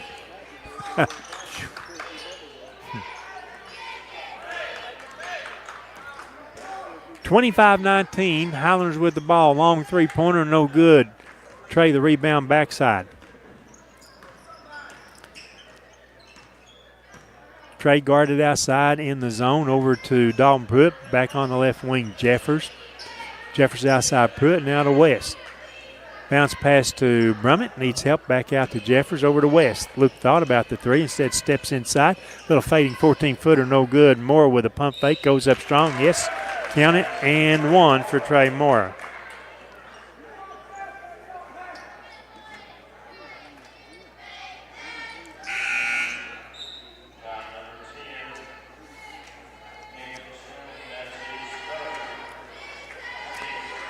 Kamen Schoen picked up his third personal foul. Sub in for the Gibbs Eagles. 3 minutes, 21 seconds left in the first half. And Trey with his free throw. That's good. It's now 28-19 Highlanders. Gibbs basketball. Highlanders stay man-to-man. They played man almost exclusively here in the first half. Clock continues to run, just above 3 minutes left in the first half. Palmer dribbles all the way over in front of the scorer's table. Has a high screen from Walker. Could not use it.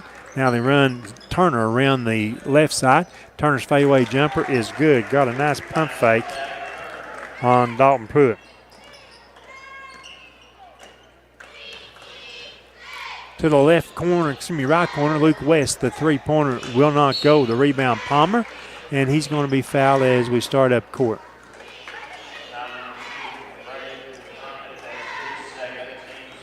Brummett's second, team fifth. And probably not I don't know that it was a bad foul. I just know he probably slowed down a fast break. Right. With a basketball, this is Bryson Palmer for the Gibbs Eagles. He gave it up. Turner out on the right wing. Comes back to Palmer again. Might have walked outside. The jump stop in the paint. Shot is no good. Rebound, Morrill. Highlanders run. This is Trey taking in the paint. Fell down. Shoved the pass over to Scott Jeffers. His shot was then blocked. Now going the other way, Carnes. This would be a 1-on-3. Up high off the glass. Good by Braden Graves. With the made basket, it's now 28-23 Gibbs. Just cannot put him away in the first half. Jeffers will drive this time. Shovels the pass to Mora and Trey, a little 10-footer from right in the paint. 30-23. 1 minute 35 seconds to go in the first half. Palmer will be picked up by Luke West. Picks up his dribble, gives it up to Graves. Now he almost intercepted by Trey Moore. Deflected away. Great Todd back on the floor for the Highlanders, working with the 2 personal fouls. West, Pruitt, and Jeffers, and Moore along with Gray Todd. It'll be Gibbs basketball. 1 minute 22 seconds left in the first half. That's Graves deep on the left wing. That 3 is an air ball, fielded by Luke West.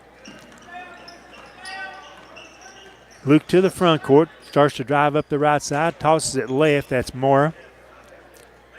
He keeps the ball back outside. Pruitt, top of the key, over to Jeffers, into Todd. A little dump pass, and cutting backside would be Trey Moore. That time the assist would go to Gray Todd. 32-23. Highlanders now back up by 9.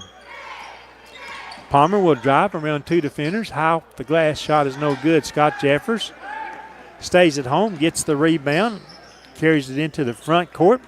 Back to Pruitt. Tamara deep in the right corner. Pulls up off the right wing. This jumper is no good. With the basketball driving hard, that's Turner. Goes in, and will Luke West pick up the foul? I think he will. Yeah. Should have gone call it on anyway.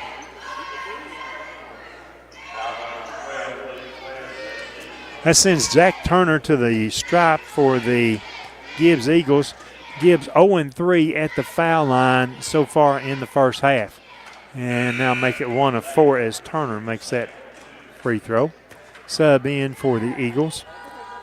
32-24. Highlanders by 8. Turner with his second throw. This one also good. 32-25. 20 seconds left, first half. Mora takes his time. Kicks it to Jeffers once he crosses midcourt. Picks it up to Pruitt. Down to Moore. Cross-court pass goes to West. Back outside. From the right wing, that'll be Jeffers. His shot won't go. Moore gets the rebound. Puts it up and in from right in front of the basket there. 34-25. The launch inside midcourt. Drew iron for Gibbs, but the shot would not go in. So we've reached halftime in the boys matchup. Our visiting Highlanders 34. The home team Gibbs Eagles 25. We'll go to halftime. The Highlanders have that 9-point advantage. If we had a lead larger than 9 in the first half, the only other time is 28-19 one time. So we have this match is our largest lead of the first half. So the Highlanders in the dressing room at halftime with the advantage. And we're going to step aside when we come back. Woody will have our first half scoring, and we'll be joined by Coach Wright and Elena Duncan also during our halftime. We'll get to all that and more when we return to Gibbs High School after the break.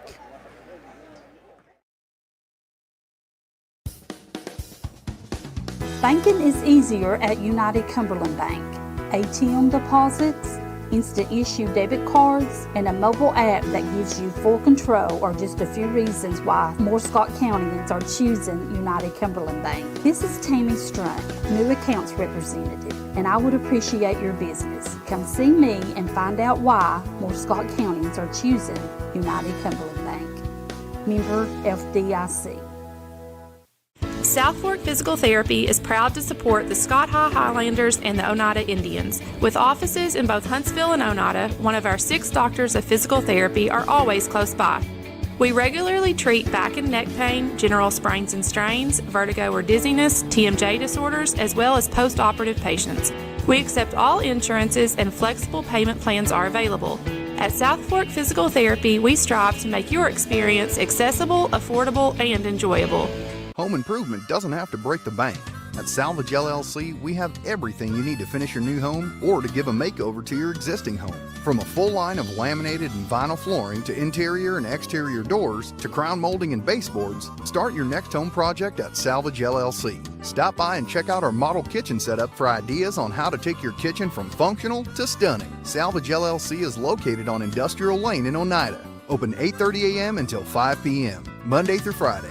Find us online at salvagellc.net. Forget the bucket. Stop buying those expensive car care products. For a supreme clean, visit T&T Car Wash in Oneida. T&T Car Wash features the latest in touch-free car wash technology. T&T's touchless automatic wash bays are tough on road grime, but gentle on your car's finish. These feature-packed automatics give you complete control of the wash, including a wheel brush option. Want to wash it yourself? T&T also has traditional wash bays. And don't forget the interior, both vacuum and shampoo stations available. For a dynamite clean, T&T Car Wash, Oneida. Welcome back to Highlander basketball halftime in the boys contest, where our Highlanders have the lead at halftime by the score of 34-25. They take a run, or we'd make a run, I guess, on Gibbs, and they always battle back, mostly hitting three-pointers. Woody, to your side of the table, let's look at the first half scoring, please. Gibbs, Bryson Walker has no points, no fouls. Bryson Palmer had 2 points, 1 foul. Connor Atkins has 5 points, 1 foul, 1 3. Brendan Graves has 5 points, no fouls. He had a 3. Damon Shaw had 3 points and 3 fouls. He had a 3. Zach Turner has 10 points. He has 2 threes and no fouls. Hayden Mills has no points and no fouls. Total of 25. He hit 5 threes in the first half, 2 out of 5 from the free throw line. Total of 25. For the Highlanders, Scott Jeffers has 4 points, no fouls. Braden Rumman has no points, 2 fouls. Scott has a 3 also. Dalton Pruitt has 2 points, no fouls. Luke West has 2 points, 1 foul. Trey Morrow has 26 points, no fouls. He has 3 threes. And Caleb Ford, who played and did not score, he has a foul for a total of 34. We had 4 threes and 4 out of 5 from the free throw line. And a 34-25 lead over the home team, Gibbs Eagles. We're joined by Lady Highlander head coach Jake Wright and senior Elena Duncan. And Coach Wright, as always, congratulations to the Lady Highlanders on the win tonight. Yes, sir. I thought they played real well. There were some stretches. You probably wish the scoring could have been better. Absolutely. I thought there was a couple of stretches where we could have knocked them out a little bit.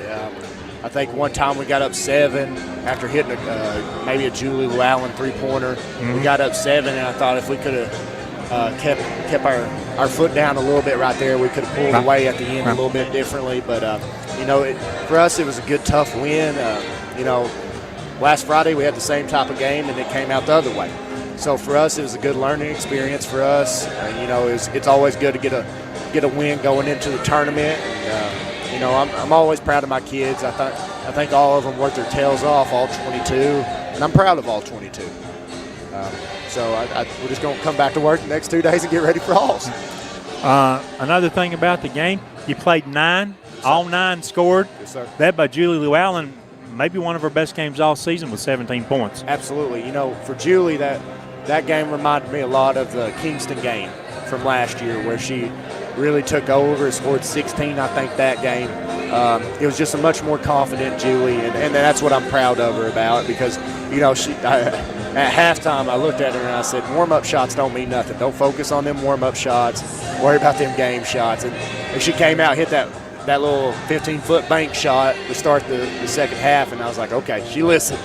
So it was nice. Well, Julie, one of your 2 seniors, the other one happens to be sitting beside me. Yes, sir. This would be Elena Duncan. And, Elena, there was one thing in the game that really stood out that was real impressive. And it happened in the second half. The ball got away just a little bit.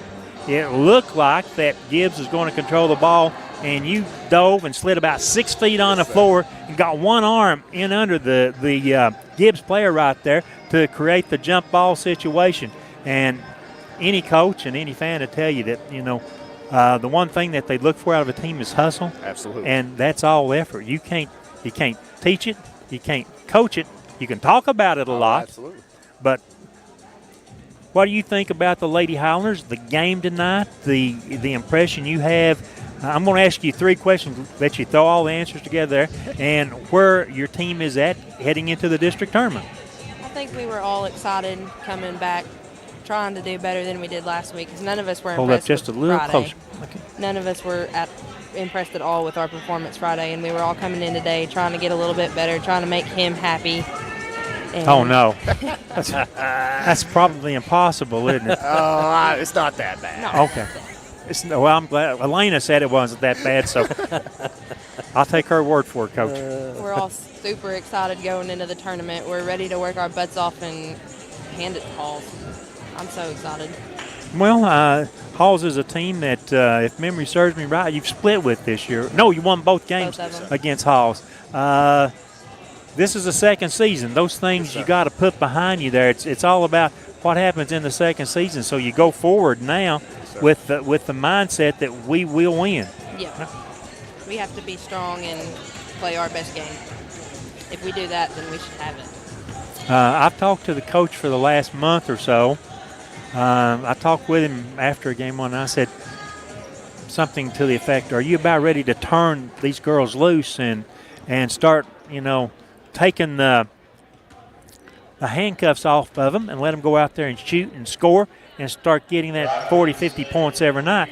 He seemed to, I don't think he followed my advice, but he seemed to have done that, and it seems like your team has been much calmer and freer and everything over the last now 9 wins out of 11 games. And so, I feel good about that, and obviously you and the team do. We love it. He looks at us and tells us to all shoot it. He's never told anybody not to shoot it. We just have to be confident. Confident and have a good shot. Yep. Absolutely. There's nothing wrong with that. So you've already told us you look forward to Halls on Thursday night. Yes, sir. So excited. I need to talk to her after Thursday night's game, Coach. Absolutely. I want that excitement to carry from here through that. Absolutely. So indeed like that. Elena, thank you for coming up. We've enjoyed watching the Highlanders. This stretch starting at the first of the year, and these 9 victories out of 11 games has been outstanding. And I salute your team for that. Thank you. For me, all I ask is Thursday, everybody in Scott County show up. Fill that house. Fill that house at Anderson County. Come down, support these young ladies, these young men, because they're absolutely working their hearts out for you all, and they're trying to make you proud. And please, if you can, if you're able to, get to that gym and support these kids. Game time, 6 o'clock Thursday night at Anderson County High School. Our thanks to senior Lena Duncan, who is, I believe, maybe like a valedictorian. Should I mention that? Absolutely. I should mention that then. She's one of the valedictorians at Scott High this year, and congratulations on that honor, too.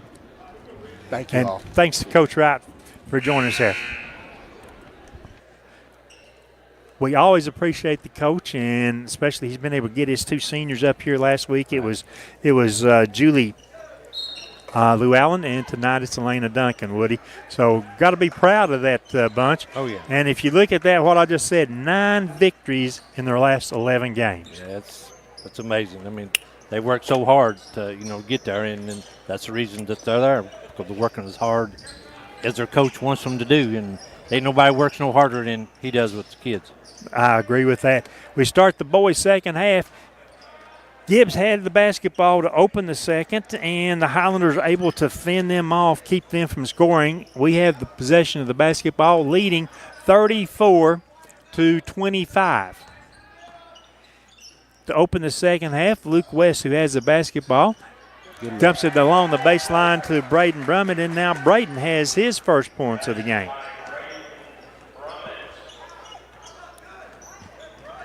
Good ball movement and good break on Braden, and Luke got him the ball. Largest lead for the Highlanders at now 11 points. So it is Luke West, Braden Brummett, Scott Jeffers, Dalton Pruitt, and Trey Moore. Down in the right corner, Gibbs has the basketball. That's Zach Turner. He kicks it back outside. Graves has it, guarded by Braden Brummett. Over to Palmer. Palmer to Walker. Back outside Graves. He pulls up off the screen by Walker. Shot no good. Walker comes down with with the rebound, lost the basketball. The Highlanders come out with it. Ahead it goes to Moore. He drives along the baseline, uses the backboard to stick that one in for his 28th point of the game. Yep.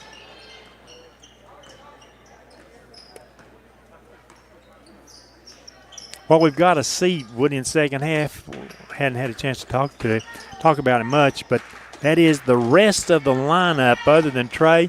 I mean, Trey's going to get his. He can get his. As the miss that time by Gibbs, Highlanders push it quickly there, but we've got to see the rest of the Highlanders step up the scoring and complement Trey. The slam off of the assist from the right wing. Trey Moore just picks up that slam working from the left, off the right baseline. The other way, canning a long jumper was number 20. That was Zach Turner. His third three. And 13 total points leading the way for Gibbs. Right.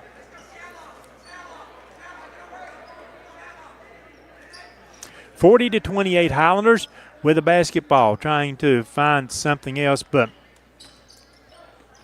Luke West off the deep right wing. His shot is no good. Going the other way quickly. Out racing Jeffers, and Scott has to reach in to pick up the foul, but the shot still goes in. And Scott will pick up the foul.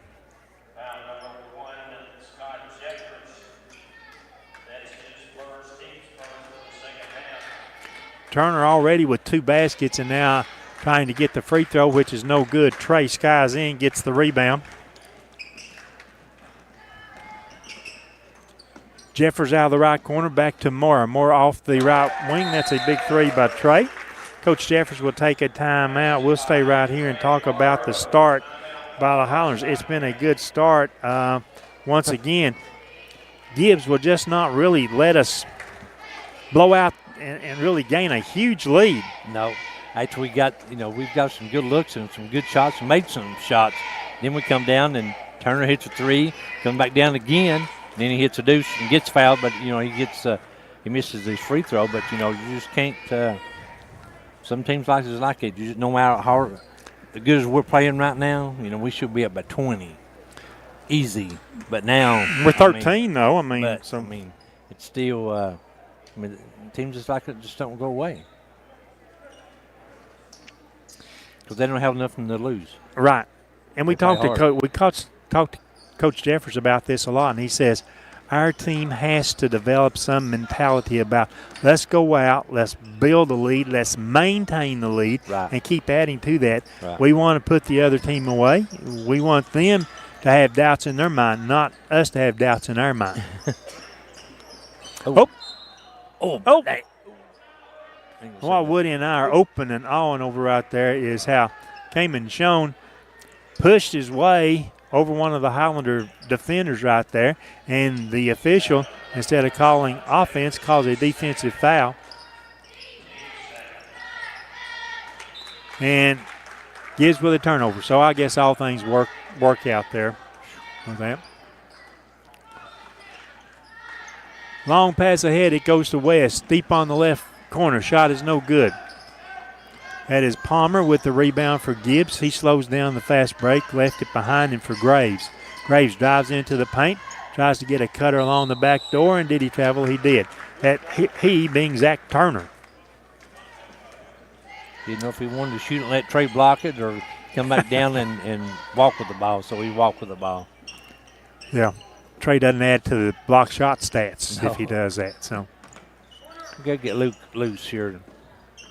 Luke's outside 3 is no good. Another rebound, defensive rebound for Gibbs. Highlanders 43, Gibbs 30. We've got 4 minutes and 5 seconds left in the third quarter, and a long 3 outside by Kamen Schoen. It's his second 3 of the game. Gibbs cutting the Highlander lead to 10. Trey tries to answer a long 3 outside. Shot is no good. That's Schoen with the rebound. He'll clear it over to Graves. Gibbs in the front court, setting up their offense. Highlanders staying in a man-to-man, and Brummer. 3 on. Man, that was picky. Yeah. Coming in, Gray Todd, who already has 2 fouls, right? Yes. So Gray checking in, replacing Brummett, who picked up his third. Highlanders will stay man-to-man, however. This is Palmer with the basketball. Has a screen off the roll. That's Schoen. Schoen turns around. The jumper is no good. Keeps shoving it back. Inside that was Walker. Walker was blocked by Gray Todd. Now for the Highlanders in the paint. Trey couldn't get the shot to go. Pushing the ball the other way. This is Palmer. Palmer kicks it in the corner to Atkins. Atkins' three is good. And there is a foul by Scott Jeffers. So Atkins with a huge three-pointer will actually have a chance at a four-pointer from the foul line. 43-36 now, Highlanders. Just letting Gibbs work back into it. Yep. Free throw by Atkins is good.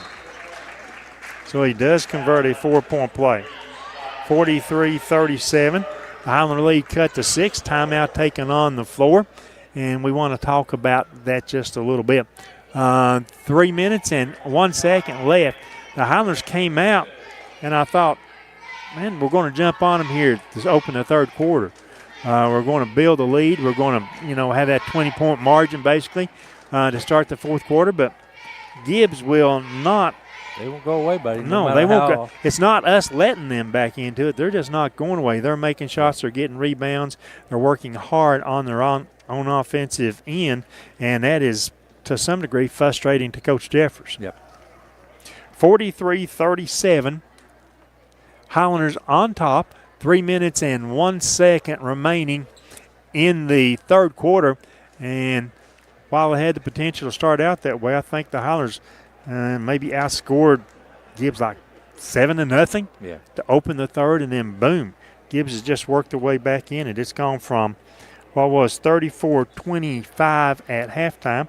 The Highlanders increased that to 40-28, then 43-30, 43-36, and now it sits at 43-37. We got to get loose. Luke knocked down his shots. He just got 2 points. I mean, they're there. He just can't get enough to go. We need him to cut loose here in this last 3 minutes. And that goes back to what I said. Other than Trey Moore, we just had 3 players with a combined 8 points at halftime. Right. And we've got to have better scoring, complementary scoring by all the Highlanders to help us be extremely successful. Those are the type of games where we play so very well, where we've got everybody being part of that scoring solution. Now, Scott Jeffers, if Scott hadn't looked back this way at the referee, I don't think he'd have called the foul, but to call Scott on an offensive push. It's his fourth. Really? Yep. Oh, my. Didn't realize it was his fourth. Yep. Sky Babb checking in for Coach Jeffers. He'll replace Scott Jeffers. So you got Babb, Mora, Todd West, and Pruitt.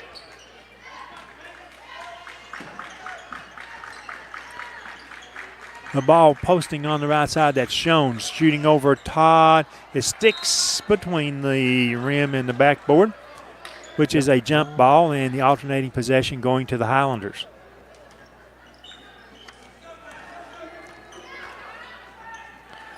Ahead to West down in the left corner. Luke back outside. Gray Todd pumps the three. Top of the key. His shot is no good. It's one and done for the Highlanders. Picking up the dribble, Turner. Gave it up. Got it back. Tries to drive inside. Cut off. Ball deflected away. Pruitt. Inside it goes to Walker. Walker back outside. Atkins has a lane. Drives the baseline. Blocked. Taken out of the air by Trey Moore. Kicks the pass ahead, goes to Luke West, driving off the baseline. He draws the foul, and the official might say he was in the act of shooting. Nope, does not do that. Kamen Schoen on the foul, 4 on him. Yep. Highlander ball, baseline left side. Mora to trigger. Todd, Pruitt, West, and Babb on the floor. The entry pass comes outside top of the key. That'll be West over to Babb. Bounce pass inside Todd. Tried to put it on the floor. Actually dribbled it off his foot, resulting in a turnover. Gibbs comes back with it. Highlanders leading 43-37. Gibbs with the basketball. Graves out on the right wing. Finally, the handoff. The pass inside goes through the hand, off the hand of Hayden Mills. A turnover by Gibbs, but ball back to the Highlanders. Now 1 minute, 15 seconds left in the third quarter. Todd from the foul line, pump fake. Over to West, back outside Pruitt. Now to Babb, deeper on the right wing, over to West. Starts to drive, now kicks it back to Pruitt. Pruitt to West from the top of the key. He'll break down the defense. Little pass goes inside to Gray Todd. Soft little jumper, no good. Moore gets the rebound. Goes up, shoots over a couple of defenders. Might have been partially blocked. Jump ball call. Possession arrow to Gibbs.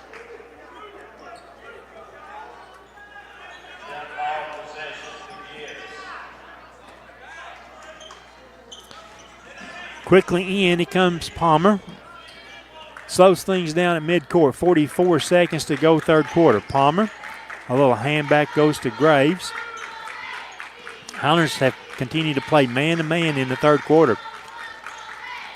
Little jumper, shot no good. Ball's tipped back outside, who pulled down by West. Front court for the Highlanders. Pruitt has it deep on the right wing. Back to West again. Put it on the floor, lost the dribble. Picked up by Carnes. I'm sorry, not Carnes, Gibbs. I've still got Carnes from Friday night on my brain, don't I? Ball comes back outside. Turner with 5 seconds to go, guarded by West. Turner steps back. He's going to be committed into doing something with the ball, and the commit is to drive to the basket and draw the foul out of Luke West. Non-shooting foul. 0.6 of a second to go. The lob inside, and while while Gibbs was able to get the shot off, it will not go in for him. So after 3 quarters of play, it's Highlanders 43, the Gibbs Eagles 37. We'll step aside for this message and then be back with probably an exciting fourth quarter from Gibbs High School. Lumber King in Oneida, Tennessee is the region's one-stop shop for everything a DIYer might need. Carhartt apparel, rugged clothing that works as hard as you do. Lumber King Rental Center, a home for not only tools that a construction site might need, but heavy equipment that can get the hardest jobs done in no time. Here at Lumber King, we carry all of the essentials. Let us be your #1 source for everything construction. You can visit us at 20359 Alberta Street in Oneida, Tennessee. Because at Lumber King, we deliver. Cool. The lowest scoring quarter in the game so far for the Highlanders. We only scored 9 points in the third quarter. The Eagles outscored the Highlanders 12-9 in the third. After we got off to such a promising thing, and I'd say in the first 2 minutes of the third quarter, we had Braden Brummett with a basket, Trey Moore with two two-point shots, and then a three-pointer in that first 2 minutes, and we did not score again. And foul shot, we didn't even go to the foul line. We did not score again in the third quarter after those first 4 baskets. Exactly right. Didn't seem like that, though. But you're right. Yeah, well, until you start looking at it in black and white there, I hadn't realized that either, but I'd been looking at those 4 field goals the entire third quarter, and I'm thinking, surely it's more, but you know, I got you here for the my official book, and sometimes I just forget to write them down. The Highlanders opened the fourth quarter, possession of the basketball. West three-point try is no good. Kept alive by Todd. Now out to Dalton Pruitt. His three, he'll roll that one around, so Dalton with a three-pointer, giving him 5 points in the game, and we've got a foul, I guess, inside on the rebound. And by the Highlander reaction, it is against Gibbs. Number 2. I'll take 2. Put it down for there. The entry pass came in for the Highlanders into Mora, and the first one might have been blocked. The second time when he got the ball again, he's hammered. So Trey goes to the line for, believe it or not, the first free throw by the Highlanders in the second half.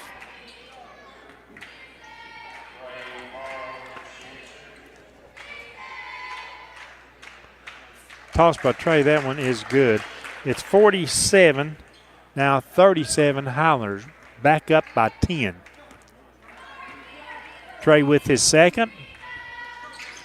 This one comes off the front iron, no good. Inside, Gray Todd had the ball deflected away from him. It'll still be Highlander basketball. Gray thought he was fouled, but the official is not going to agree with that. Braden Brummett to inbound for the Highlanders. From the baseline, lobs outside, Luke West deep on the right wing. Kicks the ball all the way to the left corner. He was going for more over there. It's deflected out of bounds by Gibbs. We're not sure who's going to bring the ball in. Now it's going to be Dalton Pruitt. Into West. Back to Pruitt, deep on the left wing.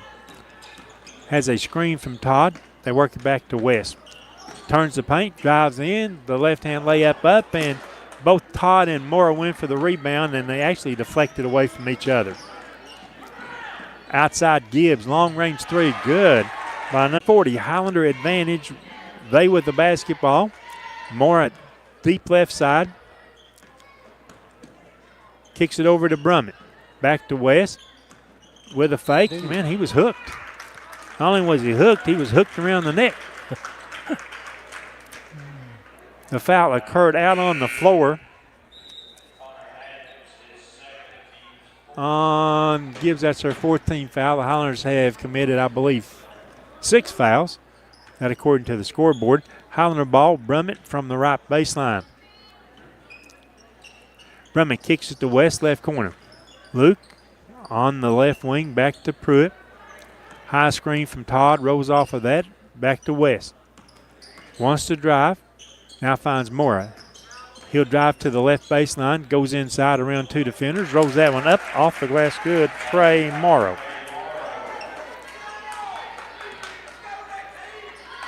(49-40). Highlanders trying to stop, get the ball back from the Gibbs Eagles. The long three-point jumper, good. Outside, that was Kamen Schoen. His third three-pointer of the game.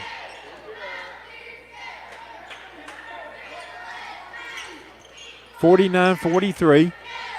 We're under 6 minutes remaining in the game as Todd has his shot blocked by Walker. It goes out of bounds. Highlander ball baseline left side. Brummett will inbound. Entry pass comes in to Moore. Moore's soft fader off the left wing is good. 51-48. Timeout taken by Coach Jeffers. We'll join the teams during the break. We'll be back in 30 seconds. 51-43 Highlanders. Located at 205 East 3rd Avenue in Oneida, Mark's Family Pharmacy is open 6 days a week with a drive-through window for your convenience. But we're more than just a pharmacy. Check us out for gift ideas like plush animals, Candleberry Company candles and fragrances, designer earrings, caps, toys, and more. There's something for everyone at Mark's Family Pharmacy. Open 8 a.m. to 6 p.m. Monday through Friday and 8 a.m. to noon on Saturday. Frustrating. Welcome back to Highlander basketball. We want to thank all of our sponsors bringing you Highlander basketball this season on the IH Sports Network. Without those sponsors, we would not be here to bring you high school basketball, Highlander and Oneida Indian basketball. And please support the sponsors that support us so that we can continue to bring you high school basketball. District tournaments will be starting this week. For the Highlanders, it's on Thursday night. So district tournaments coming up, and you want to be sure. And most of our district tournaments will have to be audio broadcast only because of contractual video arrangements that Anderson County High School and Wartburg High School has with the NFHS network. That's beyond our control, folks, so don't ask us about it. Todd got the block against Walker. Walker got the ball back. Second try, and Braden Brummett controls the rebound for the Highlanders. Pass ahead, Pruitt to Moore. Cross court it comes to Brummett. Back to Dalton Pruitt from the top of the key. He'll load the three. Shot is no good. Todd kept it alive. Luke West controls the ball. Back it comes to Pruitt. Moore pulls up along the baseline. 17-foot jumper is no good. Ball knocked out of bounds. Last touch by the Gibbs Eagles. 5 minutes, 13 seconds remaining for the Highlanders. It's a 51-43 lead.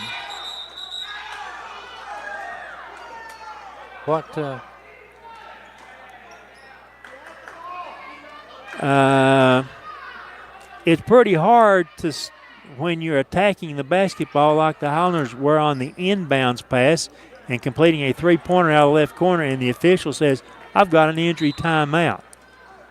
You're really not supposed to do that till your team gains possession of the ball. Back over Luke West. He'll try a three. This shot no good. Ball's batted around. Gibbs comes out with it. This is Schoen with the basketball. Palmer over to Turner. Turner will try a long-range three. Boom. Zach Turner filling it up for the Gibbs Eagles. That's his fifth three-pointer. And 21 points in the game for him, I've got. Highlanders the other way, trying to set up their offense again. And we do. And that'll be Gray Todd.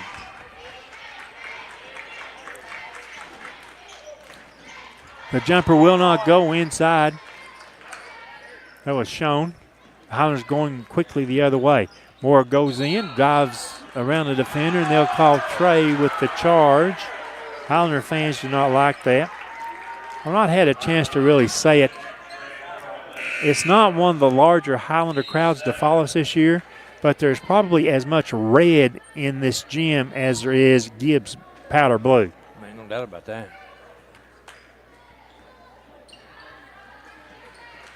53-46. Highlanders with a 9-point lead. I'm sorry, 7-point lead with a basketball. Palmer for Gibbs. A little hand back, driving around the left side to the baseline. Going up, the jumper there, no good. Trey Moore goes up, has the rebound, was bulldogged.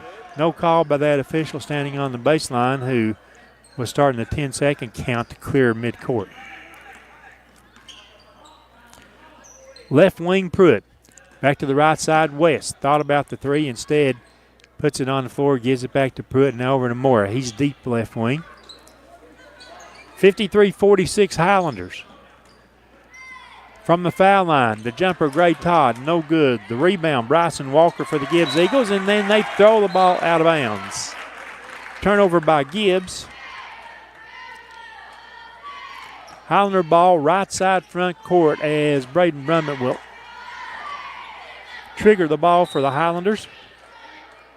Into West. 3.5 minutes to go in this boys basketball contest. Moore at the foul line. Drove around Walker. Has the layup on the left glass. And the foul on Bryson Walker.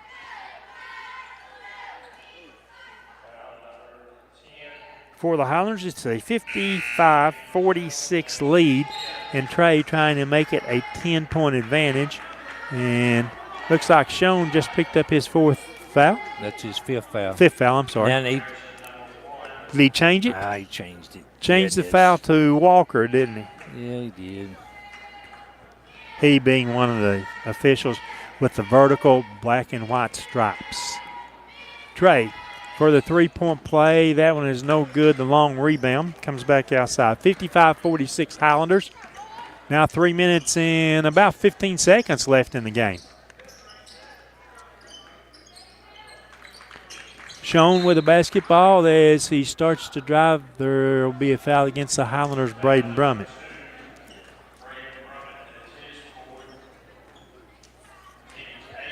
Highlanders with 18 fouls. That will send the Gibbs Eagles to the line, shooting at least 1-1 the rest of the game. Now this is Kamen Schoen. Schoen's first toss is good. 55-47 Highlanders. Schoen with the basketball for his second attempt. This one up. No good. Rebound Mora. Highlanders have possession of the basketball with a little more than 3 minutes remaining in this game. Over to Pruitt. Dalton drives. Cross-court skip pass. It comes to West. West back outside Pruitt. Dalton reverses, tries to drive into the right side, tosses it to Moore. 14-foot jumper, got his own rebound, goes up, a little layup from in front, Trey Morrow. 57-47. Finally, the Highlanders have got it back to a 10-point lead. Driving Graves, has his pocket pick. Moore with the basketball going the other way. Ah, dude, you got to be kidding me. Goodness gracious sakes alive. The Gibbs player, that was Turner, who was guarding Moore down the floor, jumps in front of him, and the official says, Trey, you pushed off. And being as our friend Ben Garrett said over the weekend, you'll find nobody calmer than Trey Moore on the basketball court. And again, he shows us that calm out there. Walker in the paint. They reverse it back out. Schoen, a three from the left wing, and it's Kamen Schoen. And the Eagles will take a timeout. Let's take the timeout with them. Highlanders 57 and Gibbs 50. We'll be back after this message. The superior technology of fiber optics carries a communication signal that is more robust and reliable than older technologies. Connecting homes and businesses directly to fiber optic networks enables enormous improvements in what bandwidth devices are capable of delivering. Experience Highland Communications' world-class broadband, delivered over Highland Telephone Cooperative's fiber optic network to make your online experience extraordinary. Highland Telephone and Highland Communications. World-class connections with a local, hometown touch. As we come back to live action, that last basket by Kamen Schoen was a three-pointer. They have 7 threes, they being Gibbs, 7 threes in the second half. They now have 12 made three-point shots for the game. I don't care how good a team you are, as long as the other team taking and making threes, man, it's going to be a struggle as their Highlanders lead 57-50, and Gibbs just staying in the game on those threes. As a matter of fact, they've only had one made field goal, 3, 4, 5, 6, 7. Gibbs has made 7 three-pointers and 1 two-point field goal in the second half.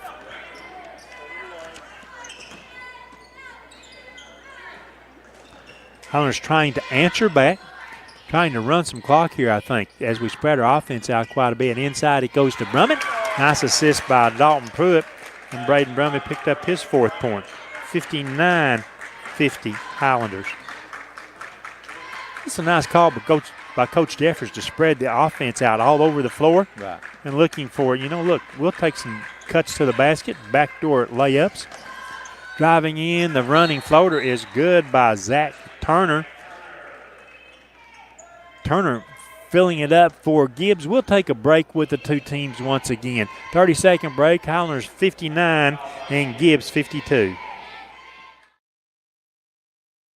El Rey is Scott County's home for great Mexican flavor. Located in Oneida Plaza, we're just up the sidewalk from Walmart. From our fresh chips that are made daily to our chicken or beef fajitas that are big enough to share, El Rey uses the freshest ingredients to serve authentic Mexican dishes that will be a hit with the entire family. Stop in before the game on Friday or pop in on Saturday and watch college football on one of nearly a dozen screens while you eat. That's El Rey Azteca, open until 9 p.m. Sunday through Thursday and 10 p.m. on weekends. Talked about the fact that the Gibbs Eagles were shooting and making a lot of threes in the game. I just looked at Zach Turner for Gibbs. He now has 23 points in the game. At the foul line, Brummett had the ball, kicks it back outside. Did it once, did it twice now to Luke West. Once I said a while ago, the Highlanders spreading the offense, looking for layup opportunities. There's a foul on Luke. How much is 4th? Team's 6th. Okay. So they had a couple fouls to give here. Yeah. And they did do one of those with 1 minute 16 seconds left in the game. Long pass comes outside to Dalton Pruitt.